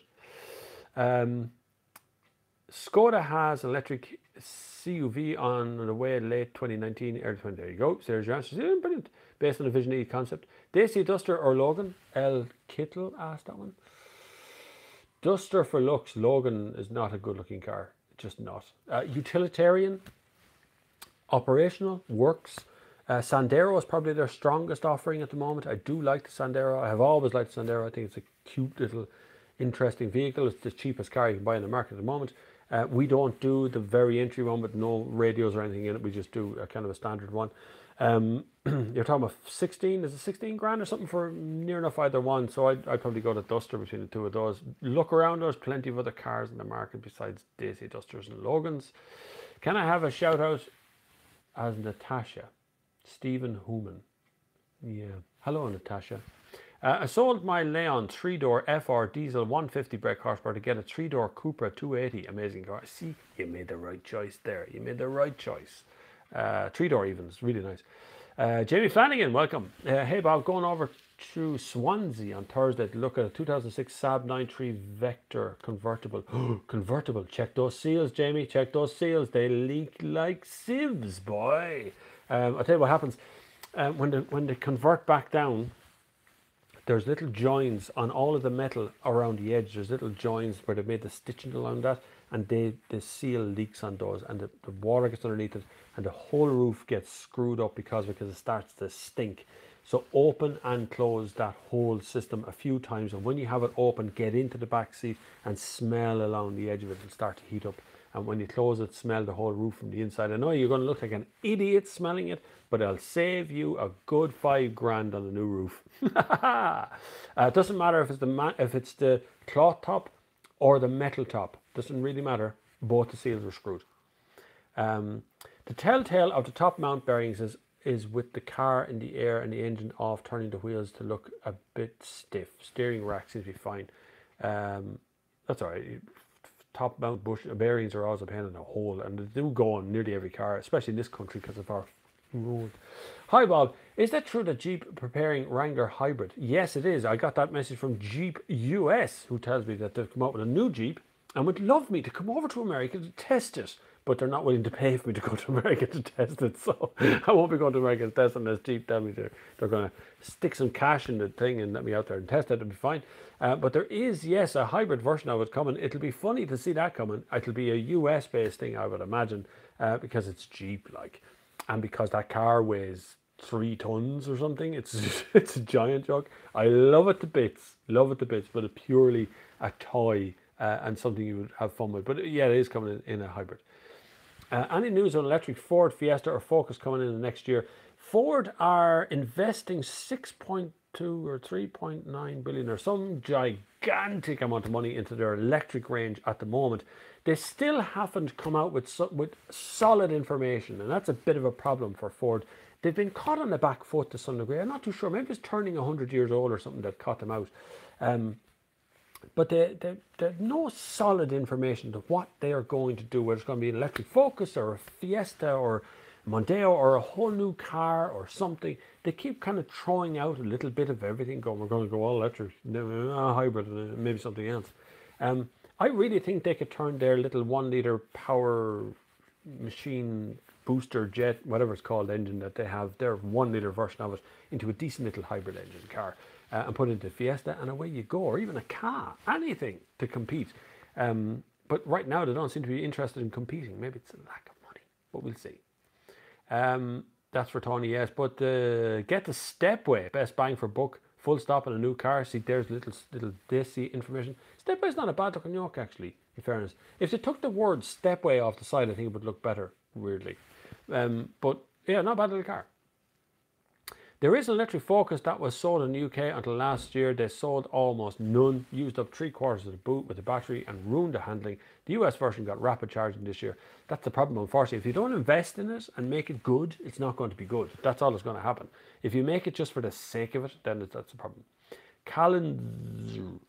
As we can take notice, the future in mobility is electric and digital. What do you think about the Chinese automakers? Will they own the future auto market happening in the mobile phone industry? Yep. Unfortunately, they will, yeah. The day of the guy in the UK in a shed making a sports car once a year is over, really over. The amount of tech people want in the car, the lack of interest in cars is also having a massive knock-on effect in the future. When I was a kid, you could go into any other of your friends' bedrooms and all over the wall were pictures of cars. And topless women, of course, but cars mostly. Same as my wall, I had everything on the wall, all the most unusual cars I could find. I used to go into local dealerships and steal a bloody catalogue so I could put up on the wall for things like a Ford Scorpio or something. But it was all about cars. Now that interest is gone. Now it's phones and computers and laptops and all that stuff that distracts away from the car. And so we're moving to a point where cars are no longer interesting other than for pure transport purposes. And the amount of people actually interested in cars is falling away. So that's a big issue for the future. But to rekindle the interest in cars, we need to rekindle what it is that makes cars interesting while keeping people interested in what's happening inside the car, which is why we have this idea that we need to put more electronics in the car and more touchscreens and more connectivity, as it's called. And so Chinese automakers will eventually, they won't own the handling department, but when it comes to electronics and things inside the car, or even the car companies themselves, they may own them. The Chinese have taken over Volvo and they've done an incredible job doing it. I can't remember the name of the company that took it over. Is it Geely Automotive or someone? They've done an incredible job of just giving them money and letting them go and letting them do what it is working, and it's working 100% for them. Jaguar Land Rover, not quite so successful, but along the right lines. They're making beautiful machines, but the machines aren't quite up to the task of what's happening out there and what the market is needing from Jaguar and Land Rover. They're still very expensive and very aspirational vehicles, whereas Volvo seem to be straddling the affordable and the aspirational all in one car and doing a really good job of that. Let's see if maybe a Chinese company take over one of the European, German brands or the French brands or something. Then the market will muddy then. Daisy just started doing a Logan Stepway model. Looks a lot better than a normal Logan, and you can get nice gunmetal-ish colour and it suits it well. Looks chunky and sold £11,500 in the UK. I wouldn't be wading in an electric Jeep. It would just be shocking. Oh my God. EcoBoost, that's the name of the Ford version of the 1 litre turbocharged engine. That turbocharger, if I memory serves from the press conference, runs at 250,000 RPM. The turbocharger in that EcoBoost, which is my first question was, how long will that turbo last? Why? EVs have water sealed power plants and they're way better than combustion cars. Correctamundo. Electric cars they've no air intake in the same way cars and trucks and everything else have an air intake. So when you drive into water, all that stops an engine running when you drive into water is that it sucks water into the air intake and it can't combust the water, which puts out the fuel and puts out the combustion inside for a 4-stroke engine. Now I'll have to explain what a 4-stroke engine is. Okay, so a 4-stroke engine, right, is you have intake, combustion, intake, exhaust, compression, combustion, exhaust, and there's another one. I forget what the fourth stroke of the fourth stroke is. But anyway, so electric car hasn't got an air intake. It doesn't affect the engine. so it doesn't suck air into the engine the same way. So you can wade into water, but the water can go in through your doors and can be pulled in through the heating system. So I still wouldn't go up to my windscreen in an electric powered Golf, but they are completely sealed. Yes. There are even a few videos online of Teslas floating and moving along using spinning wheels to move in the water. I'm not surprised, although the Tesla build quality would leave a lot to be desired. I have said, boys, multiple times I've seen a Tesla here in the town and I looked at the shut lines on it and it looks like, who made that? Like, is that second hand? It was not, it's brand new. The last Ford Scorpio was so ugly. Yeah, it was. Big fat ass on the thing. Remember that thing? It was just a massive round boot on it. Stupidly ugly thing. But I kind of like ugly cars. I kind of like cars that aren't traditionally just like, oh wow, everybody likes that car. I like to have a car that looks really thick. Remember that Subaru that was in, what was the name of that thing? Walter White, Breaking Bad. That Subaru. I'd like to own that Subaru. It's a cool car. Jaguar Land Rover is owned by an Indian company. That's right. Sorry, my apologies. Yes, of course, the Indian company. But they have given them lots of money, but just they haven't run with it properly yet. But they'll get there. Geely has Volvo and London Taxi, and last week they announced to acquire 9.8% of Daimler shares. Some people speculate that they've even more Daimler shares. There could be a modicum of hostile takeover happening in some car companies, particularly the luxurious brands like Daimler, whereby a hostile takeover is when a company is buying shares in the background, not through company shares, but they're buying them up from people individually and they buy them all at once and suddenly they own 20% of a company and they weren't supposed to own even near that. But yeah, we'll see. Well, London Taxi is a good one to own in fairness to them. That's going to do well. Volvo is a runaway success. It may have given them some extra money to buy into Daimler. We'll see what happens with Daimler. Daimler's always been a very small company in that respect. My neighbour owned a 1 litre Ford Focus EcoBoost. It lasted 250,000 miles before it blew up. 25,000 miles before it blew up. I don't know, I've never run an EcoBoost that long, but I do know my instantaneous question about the turbo was how long could it last spinning at 250,000 RPM. Just sounds like an absolutely astronomical amount of work for a little tiny turbo to do. Thank you, Bob. It's been a pleasure. Looking forward to your next videos. Look after yourself there, David. Intake, compression, power and exhaust correct. Well, power, you can convert that to be combustion. So a 4-stroke engine is intake, comes in the way the fuel has been brought in. Compression is when the piston goes up and compresses the fuel and the air mix at the top, and then you have combustion when it goes boom, and then exhaust when whatever's left goes out the back. For some reason, I like the C4 Cactus. I've no idea why. I like it too. C4 Cactus is quite nice. Just don't buy the French 5-speed gearbox that they tend to put into it. It's woolly. It is like stirring coal in a scuttle as to what gear I'm in, somewhere around there. Subaru SVX, I think is right. That's right. Yeah, it was a very strange old car, but a beautiful looking thing in its own right. Tesla Model S come with their 8-year warranty, but from what I've seen, most owners in the first 5 years have an entire new motor and full battery pack replacement, multi-door handles and a screen. Can't speak for that one. I don't know about that now. Tesla would not be a forthcoming company on information. Even the last time Tesla was here, I talked to the lady, the person who was responsible for Tesla press cars and things, and I asked her how many Teslas she'd sold, and she wouldn't answer. And how many Teslas are, it's a common question for a journalist to ask, how many do you expect to sell in a country? Are you going to sell 10 or 20 or 40 or 50? You kind of get an idea what they're going to do. And she wouldn't talk about numbers, so I stopped asking questions. Suck, squeeze, bang, blow is a good way to remember there, Stephen, but I was trying to get that in a nice way, yeah. There's a guy who's come here to say, F you, mother F. Is that great?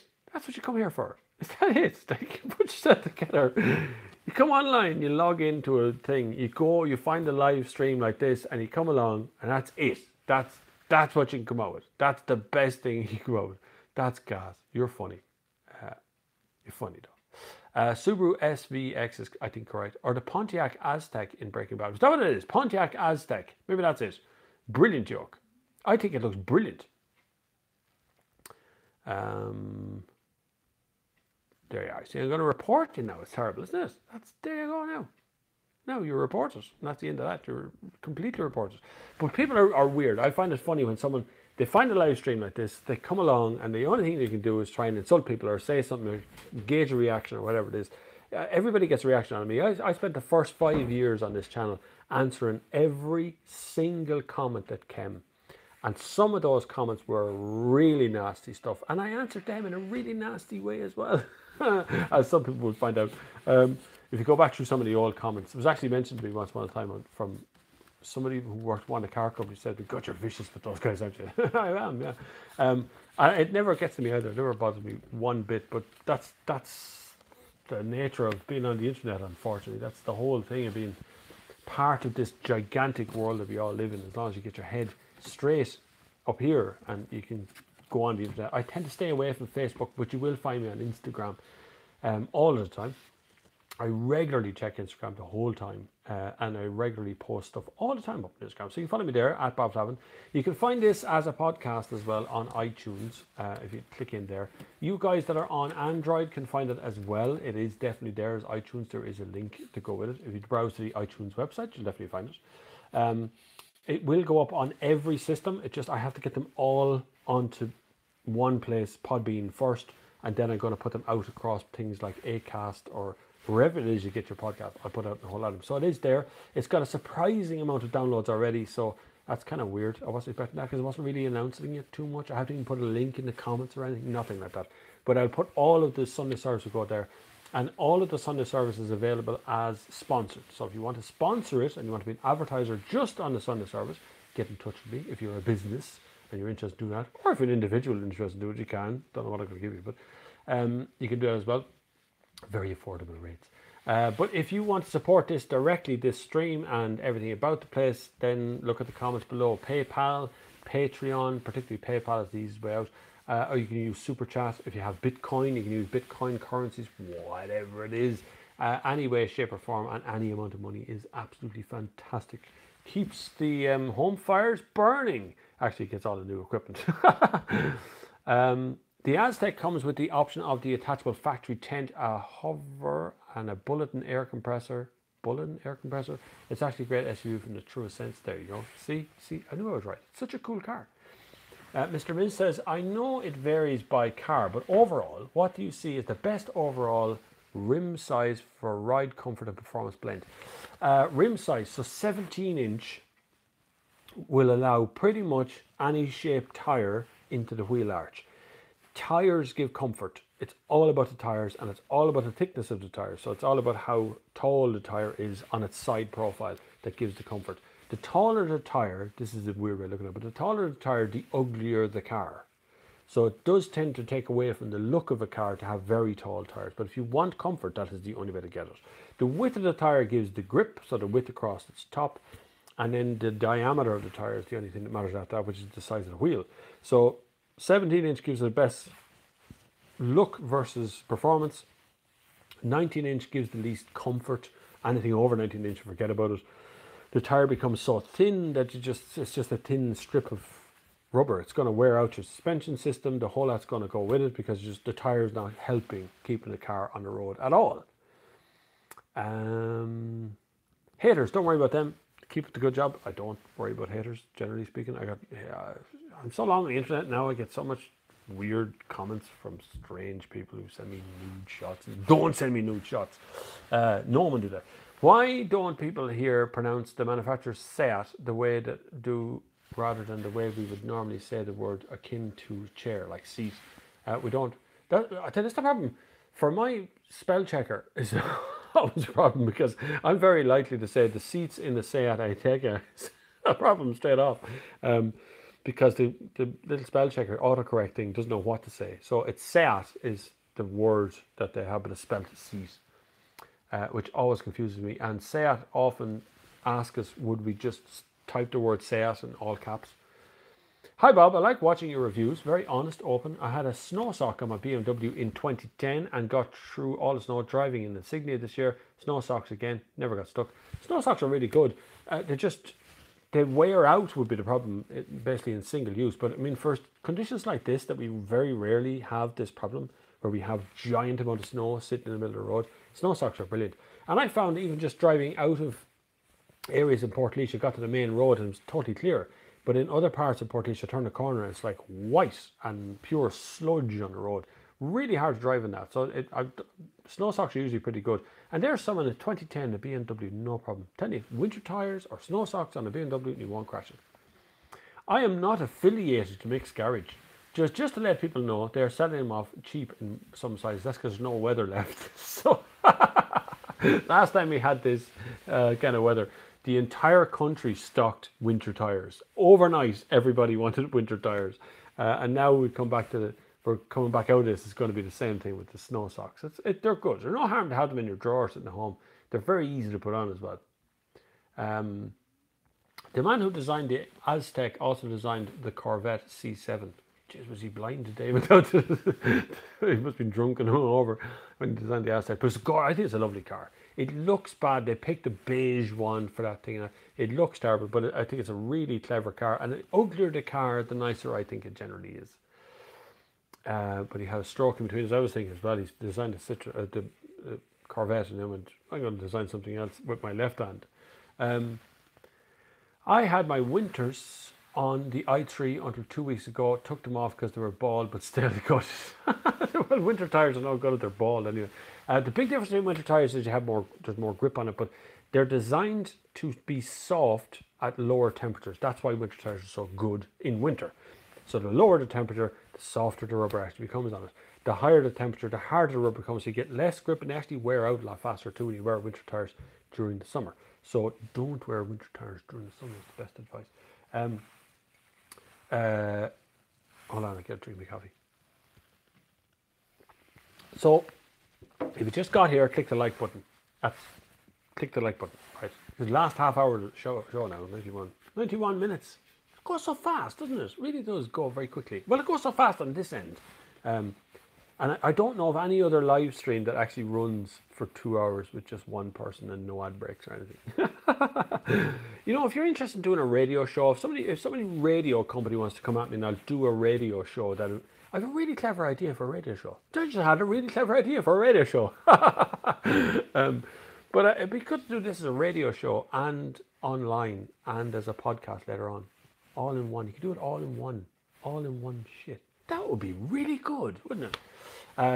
No ad breaks bar for the WD-40. Yeah, I know, WD-40. We got straight in there with that. Yeah, just the way it is. We had to put in an ad break for something. And mydiy.ie. You can go to mydiy.ie and get 10% off your next order with the offer code of NextGear10. See, I can do your ad breaks as well. But it's still me doing ad breaks, which is the thing. I'm still here, like.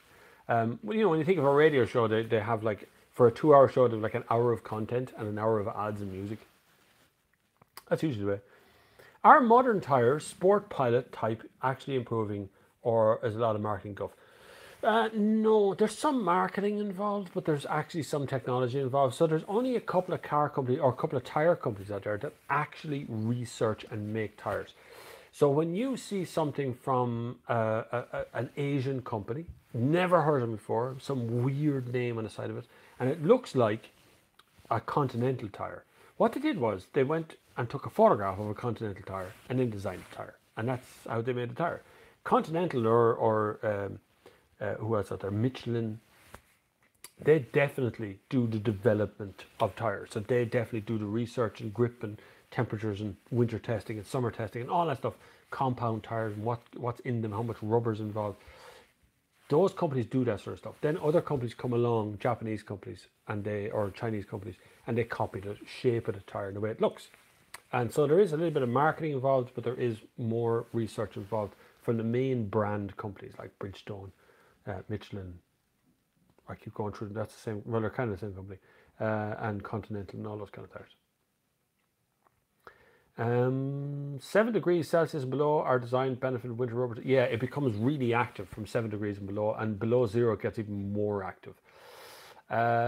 Amazed how good Michelin cross climate tires have been in the slightly wintry weather. I have 10-foot drifts. Yeah, brilliant. I have no problem with cross climate, but it's a bit like I can build a cabinet, right? I could set out and build one. It probably wouldn't be a very good cabinet because I'm not a carpenter. So cross climates and those kind of tires, those kind of all season tires, tend to be pretty good at everything, but not really a specialist at anything in particular. So when you go to Finland or you go to Scandinavian countries, you find they just go for winter tires, just winter tires, even studded tires. So they go the whole grip because most of the year is covered in snow. But in this country here, where it only starts, like, when you think how long the grass grew in Ireland, I mean, the grass stops growing around 7 degrees as well. So that's when grass gives up. And like, I was getting growth in that back garden right into November. It never really dropped below 7 degrees. So cross climates here aren't going to be as effective as summer tires. How do you stay motivated to run regularly? Once you do it enough, when you run enough and you do it often enough, you just miss it when it's not there. It becomes something you were doing and you stop doing and you start to miss it. Now, I've had a sore back the last couple of weeks. I've taken up Pilates, and I haven't taken Pilates classes. There's a brilliant YouTube channel, a girl, I can't remember what her name is, but she's really good, really excitable, but not in your face in the American way. She's an American girl. And she's been teaching Pilates online. She's got like 4 million subscribers. And lovely. So I've taken that up to help my back. But for running, for motivation for running, the fact that you can do it is something that other people can't do. The amount of people who sit at home and look at people running on television, look at Ironmen, they look at Olympics, they look at all this stuff, and they can't get themselves out of a chair or put down the Coke bottle for 5 minutes to figure out how to get fit. And when you get old enough, and I am now old enough, right? So I'll be 46 this year, so I'm not getting any younger. When you get old enough, energy, you have to get energy to do everything. And that's, you got to, boom, you got to go on. You got to keep going. You got to keep moving. You got to keep doing things. So running is a great way of just disconnecting your brain. So you're not thinking about making videos or uploading this or editing that or writing an article, whatever it is. You're just getting out and running because your body can't think of anything else other than running. Because you think of anything else, you fall over. So running regularly, set your days, get up in the morning and go, I'm going to run this Tuesday, I'm going to run this Thursday, I'm going to run every day, I'm going to run a 5K every day, I'm going to run a 10K every day. Whatever it takes, whatever gets you going. And then the only thing you have to do is put on the shorts, put on the shoes, get out. Get out, get out, get out and do it. I love the Mini Metro. Did they still make them? No. Dead. Dead as far as I know. Recap the depreciation from an accident. Recap the depreciation, I missed it and can't rewind. I forget. That's so long ago. That's like at least 90 minutes ago that happened. Somebody had an accident. The insurance company paying out $3.5 grand in compensation to fix the claim, and the person wanted to know how to claim, or what would it do to get depreciation into that figure. So not just $3.5 grand to fix the car. The car has an accident, it moves it into a different category because it has an accident which causes depreciation. So how do you get the depreciation value of the car after the accident? That was the problem. I would say ring a dealership when it comes to that. Or there's a few people you could call on that one as well, but a dealership probably your best option. Andy McAfee, news segment idea, Bob's weekly update, the news. Yeah, I did do it for a while. I was doing that, but nobody really watched it that much. And it's hard to kind of generate news when there wasn't any news as well. It's difficult enough, and you try and find some funny stuff or humorous stuff. And it was an interesting way of doing it, and the news segment is possible. Like I say, if there was enough sponsorship, YouTube are useless. They're useless at the moment, but if there's enough subscriber base, if everybody subscribed who watches the videos, I mean, 15.4 million views or something on the channel, but 27,000 subscribers. Getting subscribers is the hardest thing ever on the channel, and surviving every adpocalypse, surviving everything that comes at the channel, surviving everything, like even car companies going, oh, we're not too sure we'll give you cars anymore, and then it becomes like you're surviving something else that's outside my control again. So it's really difficult to continue doing what I do without the support of the people who watch the videos. And then, after a while you get fed up asking people to support the videos as well. So it's hard to do one over the other. So it gets there. Mark Byrne, what's your opinion on 2007 Audi TT 2007? Matrix moment on my head there, picture 2007 TT. Pretty good if you buy it in petrol. Don't touch that diesel one. It's not worth it. Fiddlers. It's all right for fuel economy, but it's crap after that. It's crap to drive. Buy the petrol one. They're fine. Yeah, good car. They look a bit hairdressery back then, but I'm okay with that. If it was a petrol one, no one's going to sniff their nose at you because it's going to be a quick thing. James Dunn, I always found that if you replace your tires with the same as when you were new, I always get the best bet. Budget tires don't last. Generally speaking, so budget tires do last, I would say, because usually they're made of a harder compound. So the tread actually lasts a bit longer. But you do sacrifice all the grip for that harder compound. So in the event of when you actually want a tire to work, like grip or braking, then they're usually ineffective. But there is a case to be said that the expensive brands, the big brands, Bridgestone, Continental, and all those other brands, are a little bit overpriced. Like when you're paying 450 quid a corner on a car, that's, you know, that's not something that the dealer's going to talk to you about when you're buying your brand new BMW. You know, he's not going to sit there going, yeah, that 40 grand car. Yeah, that's a nice 40 grand car. It's going to be €1,500 just to change the 4 tires on it. Didn't do that. Never going to tell you. But that's totally possible. So, you know, it can be expensive. But generally speaking, yes, the best advice is if you got Bridgestones on your car originally from the car company, or you got Continentals or whatever tire it is, generally speaking, replacing it with the same compound, whether it be a different brand, but the same compound, the same mix and the same numbers on the side will get you the best answer. Burgers, screw running, says Sean O'Neill, but I eat burgers as well. Although I'm a vegetarian now, so I don't really eat meat burgers anymore. But I do eat burgers as well. But see, I run so I can eat more burgers. That's how it works, boys. See, if you want to eat more and drink more, you need to burn off the excess calories that are there.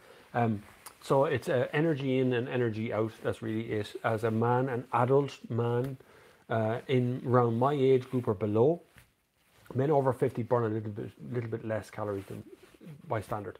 You get what's called a resting metabolic rate, an RMR. Basically, if you woke up in the morning and lid down, and didn't move a muscle, and didn't eat or drink or go to the toilet or nothing, just lid there, how much calories would you burn? That's a resting metabolic rate. Generally speaking, it's a really general number.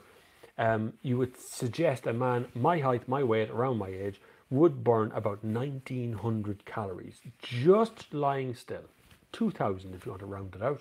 Then when you add food to that, so over the course of the day, add 500 calories for food or 1,000 calories for food, you're up at 3,000 calories. So if you want to lose weight, you need to eat less than 2,500 calories a day.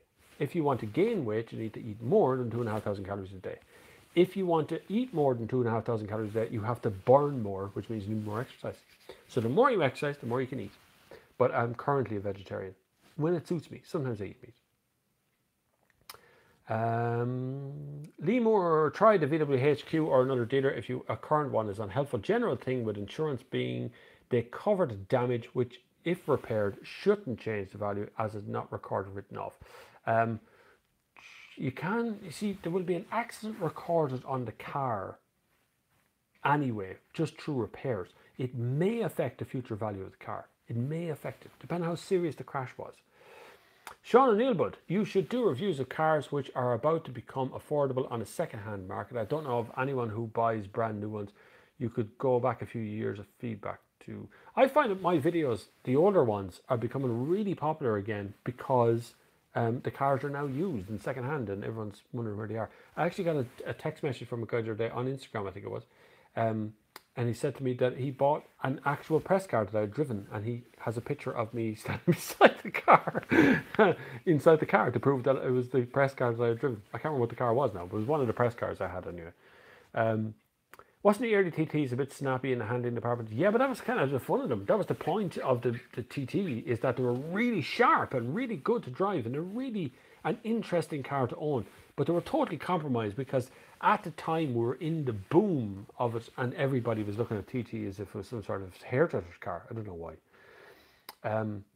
The 245/55 18s on my GTC cost a friggin' fortune. I don't blame you. They are expensive. Tires are not cheap. And plus they are what I would deem to be a stress purchase. So they're not something that you go around shopping throughout the year looking for a tire. What happens is one day you look at your tires and they're bald, and then you go, I may get one now. No choice now, you know.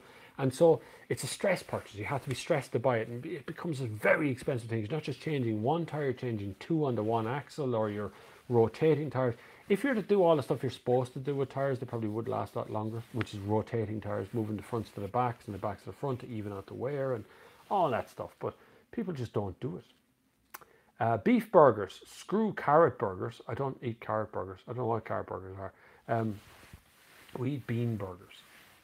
If you want protein, if you're worried about being a vegetarian or a weightlifter or whatever, there's a guy on an English guy.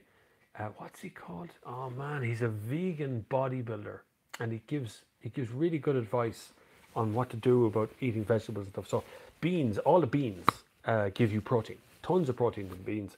Now I'm not talking about baked beans in a can, right? I'm talking about cannellini beans or butter beans or any of those kind of ones. They've all got different levels of protein, and spinach, all that sort of stuff. If you want to do bean burgers, I could guarantee you I could make you a spicy bean burger or a bean burger that would easily duplicate what a meat burger would do for you, and you'd never know the difference.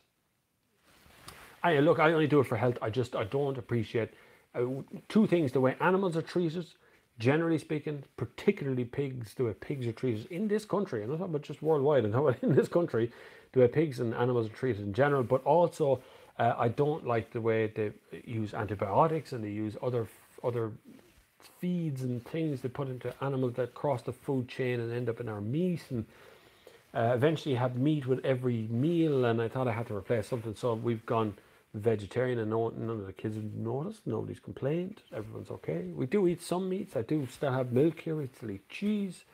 Some meals are vegan meals. In other words, that the Happy Pear are very good at their recipes on YouTube are very good for vegan recipes. You're looking for that sort of stuff. And I know the two lads as well. They're really nice. Wicklow, their shop is really nice. Where was I?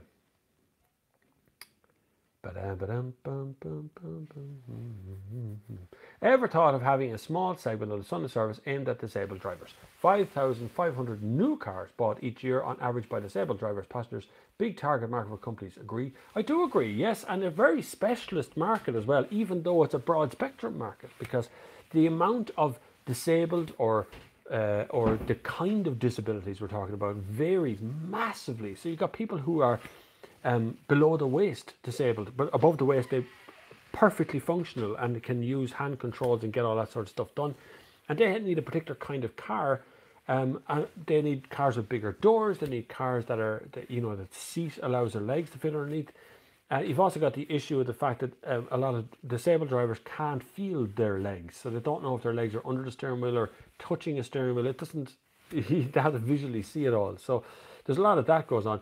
Dealers tend to try and protect the investment by converting a car very carefully so they can convert it back from being a disabled type car otherwise. I've also seen other ones where you've got a driver who's driving the car, but they're carrying a disabled passenger who gets into the back of the car or gets into an electric lift system or has a ramp on the back of the car or something. And like they're very specialist. Peugeots and Citroën are quite good at making those cars. They make them in the factory. But there's a lot of conversion companies out there as well. You can get a grant from the government, as far as I'm aware, to make that happen if you want to do that. So I could definitely review it. I am not a disabled person, so I couldn't review it as a disabled person.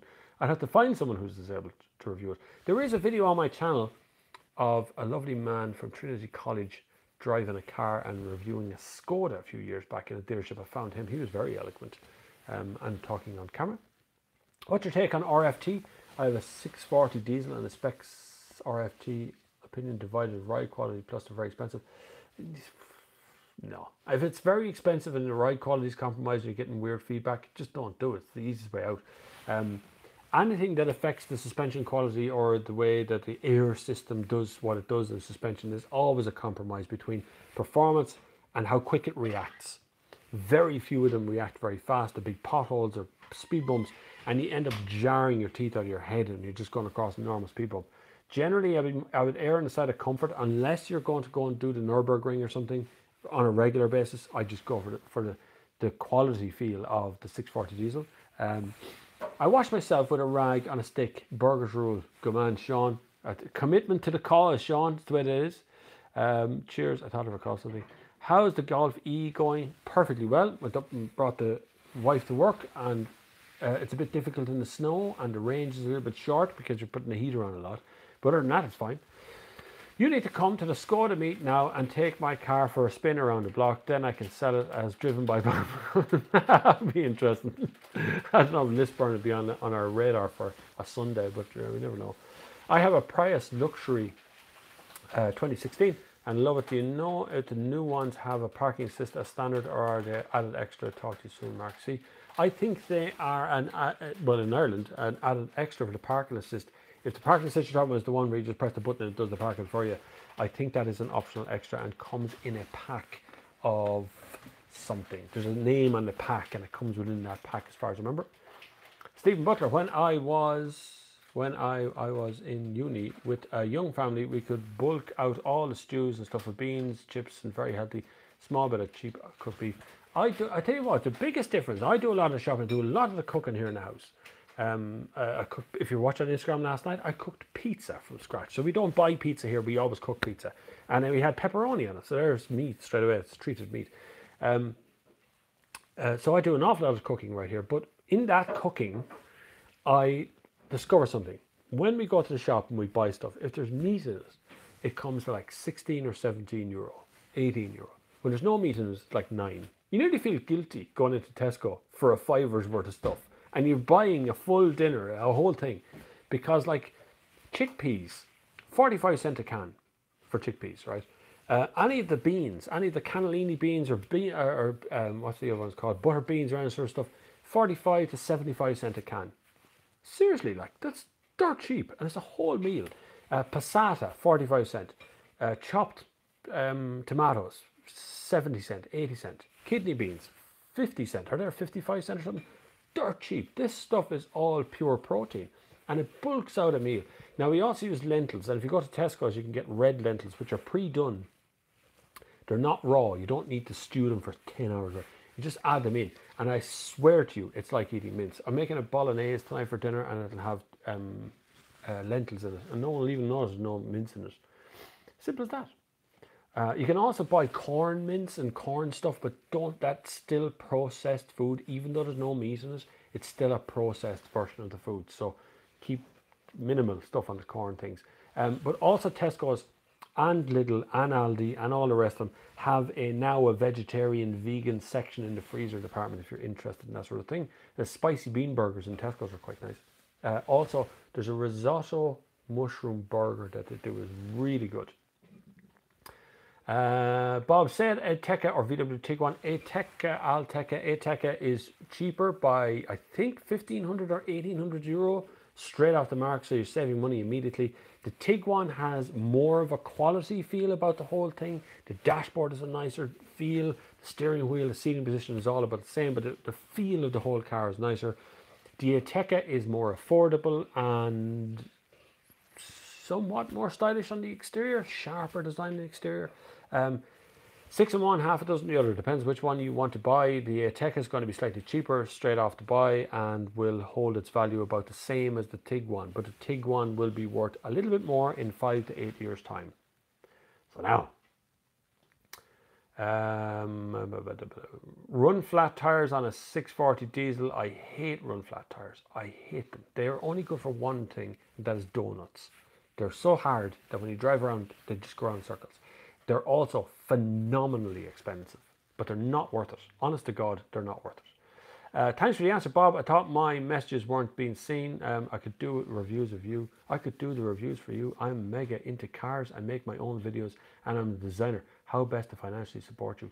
The best way to financially support me is PayPal, which is on the list of links down below if you click up the comment section. Patreon, if you want to do a drip feed, drip the money in 1 or 2 or 5 or 10 or 15 euro a month or whatever it is. But PayPal for just a big once-off payment. You can also do super chat here on YouTube. So there's a little dollar sign beside the chat button. Or you can use Bitcoin if you want to as well. If you want to make a video and it's about cars or review of a car, send it to me. Just use WeTransfer. My email address is bobflav@thenextgear.com. Send me the link of it if you want to upload it to a YouTube channel and show it to me in that respect, and have a look at it. I'll give you a commentary to go with it. If you want to broadcast it on my channel as a user-based review, I will certainly look into that if it's possible. But anything you do in your car with a camera, insurance-wise, is up to you. I'm not insuring you to do it. I'm not telling you to do it. You can go and crash your car while you're trying to talk to a camera all you want. That's entirely your own decision. But if you do actually come up with a decent little review of a car and you want to send it to me, then use WeTransfer to send me the actual file, or upload it to a YouTube channel and send me the link of the YouTube channel, and I will have a look and see what it's like. And if it's good, I might actually put it on this here. Reference your homemade pizza. What's your dough recipe, please? Quite simple, really easy. Minimal amount of crap that goes into anything. Least amount, any more than 10 ingredients in a product, and I won't eat it, usually. But for a pizza dough, very simple. 500 grams of strong white flour, right? You'll find out in Tesco, it's very cheap, it'll be in a smaller packet, but it's called strong white flour. You actually find it in Aldi as well in a full-size pack. So you want 500 grams of that. You want 280 mils of ever so slightly lukewarm water. And you want 7 grams of dry yeast. You'll buy yeast again. It's called Allison yeast. It's the best model of yeast that I can find out there. It's you get it in Tesco's. It's not very expensive, $1.50 or something for a whole heap of packets of them. And they come in little 7-gram sachets. That's all you need. So slightly lukewarm water, 500 grams of strong white flour. Put the yeast into the flour, make a little hole in the middle. Add the water until you get it coming away from the edge of the bowls. Create it into one big lump. Knead it out so you get nice gluten attached to the whole thing. Let it rest, let it rise to double its size. Roll it out into a long straight piece. With 500 grams of strong white flour, you should get 4 pizzas, right? So you should cut that into 4 pieces, and you make 4 reasonably sized, normal sized pizza. Then you want a bit of what I call my tomato sauce, but it's not just tomato sauce, it's onions and garlic. A tin of chopped tomatoes. I use the pulpa ones usually, which are really nice but a bit expensive, $1.30 or something for a can. A little few basil and oregano and whatever you want to throw into that to make that sauce. That's your sauce. Then a bit of mozzarella on top of that, pepperoni, whatever you want. Don't crowd the pizza. Don't put too much toppings on it. You'll never get a crispy base. Small amount of toppings, small amount of liquids to go on top, and then you won't get much of it. But 500 grams strong white flour is the start of absolutely everything. You can make breads from that. You can, semolina you need as well, by the way. 00 flour or semolina, you can use either one. They're both about the same. Semolina on the work surface to allow the thing to slip around. It allows the pizza to move about the place, so you can move it onto trays and move it around. You can use semolina in the oven as well on an upside down baking tray. It's what I use. My pizza iron is an upside down baking tray. Simple stuff, guys. But it's worth. I do cook a lot here for the family. I have to cook dinner, Stephen. Actually, it's getting on for that time as well, isn't it? They're really bringing the roof down a little. Oh, yeah, still going here. A little brought the roof down. Yeah. Bob, can I please have your opinion on the Toyota RAV4 hybrid? Good reviewing. I love Toyota RAV4. Really good car. Totally undersold, and the CHR has come along to bite a hole in the side of what the RAV4 was selling. They didn't replace one another, but I think RAV4 buyers are actually diverting off to the CHR, which is a very pretty car. Lots to do well on the RAV4. I really do like them. They're a good car. In for a like, we'll watch back later, Bob. Thanks, Barry Fitz. Good man. This is definitely the best car show for recipes. I still do the car show. It's a bit of everything, isn't it? We do all running, cars, recipes for food, everything you ever wanted. James Ledden says if you're into pizzas, you should look at wood-fire ovens for your garden. Relatively cheap in Portugal and Spain, and great for the summer. I love a wood-fired oven, in fairness. Don't know if I'd have the patience to actually sit there and light the fire though and do anything. Or even build it. Do you want to go around and build a wood-fire oven in your backyard? It'd be great. Stephen Butler says, I love the RAV4 hybrid. The CVT is a little loud, but it pulls, a little loud, that is, I'm sure. It pulls well and will get an average of 45 mpg and sub 9 seconds to 60 in the second in my list after the Octavia VRS, my summer buy. I like the CHR hybrid, which is a Prius basically, but in a very, very stylish exterior. Okay, great. PayPal to you ASAP. Thank you very much. We'll look into regarding insurance as have cameras to use, and we'll get back to you during the week. Thanks, Bob, and keep brilliant work. Talk soon. Thank you very much, Mark. If you want to make, it's like a cave inside. Yeah, it is a little bit, but CHR is like a cave inside. It's Stephen Butler, but I think it's okay. Healthy Cooking with Bob Flavin, new channel. If I had the time, I would make a healthy cooking channel. That would change everything. I have lost about 2 stone since I gave up smoking. And I gave up smoking 3 years ago, I think. 2 years ago? I remember. And I've actually lost weight since then. Between running and diet, the 2 things that have happened have caused that. And then I put a little bit of weight back on at Christmas time, and that was the last time we ate meat really in the house, and now it's been dropping easy. What was I going to say after that? Right, so we've come and wrapping up. We're wrapping up. Do you know, it's the end of the show. The 2 hours have passed by already, and I'm going to have to go back and look at the snow for another while, which has been inside of my vision here for the whole time. Everything's white out to the right hand side of me. Head cam only channel and talk as you work. That's, yeah, big strap-on thing here. GoPro sticking outside of my head. I just keep on chatting to the camera for the whole time of developing a recipe. It'd be really good. It'd be really brilliant of you to subscribe if you've never done it before. If you're listening to this on a playback on a podcast, if you could leave a little review, it'd be really nice on the podcast. If you like it, if you don't like it, you don't like it. It's fine. Leave whatever review you want. These things are always indexed, of course. If you want to sponsor this channel in some way, shape, or form, you're a business, I want to get your words out. This channel reaches 900,000 minutes watched per month, and everybody seems to like it. It's now approaching 1 million today, actually, in fact, 1 million minutes watched every 28 days, which directly relates to what your business can do. So if you're interested in sponsorship, or you're interested in any of those kind of details, get in touch, bobflav@thenextgear.com. If you're an ordinary individual, which most of us are in this goddamn world, you can also support this channel by clicking the links down below, so like PayPal or Patreon or Bitcoin or Super Chat or whatever way you want to do, and every single penny is totally appreciated. This happens every Sunday, and of course it is 2 hours of live chat with me about anything, recipes, running, cars, sometimes. Next week I am going to Tesla tomorrow to, or is it tomorrow? Today, Sunday? Yeah, I think it is. Going to Tesla tomorrow to talk about their cars again. Hopefully they'll have a Model 3, but any luck, we can have a little spin in it. Also, next week I'm picking up a Skoda Citigo, and I've loads of videos to come out. Absolutely tons of videos to come out. Too many actually to get them all edited, and a few other little documentary things to get made as well. And also next week is a Volkswagen Golf GTE, which should be a good comparison to the Volkswagen Golf E Golf that we have outside the door, which is also good. So more electric car goodness. By all means, please keep in touch. I'm on Instagram, I'm on various other mediums, Twitter included, all as Bob Flavin. So whenever you want to get in touch soon. There will be a Karoq review coming out very shortly. I filmed that last week. Everything's kind of put back by the snow. So everything kind of happened there with snow and crap, and we had to get the family and stuff. So everything had to kind of go on a long finger for a minute. But everything's back to normal now. So we'll try and get back to normal on the channel as well.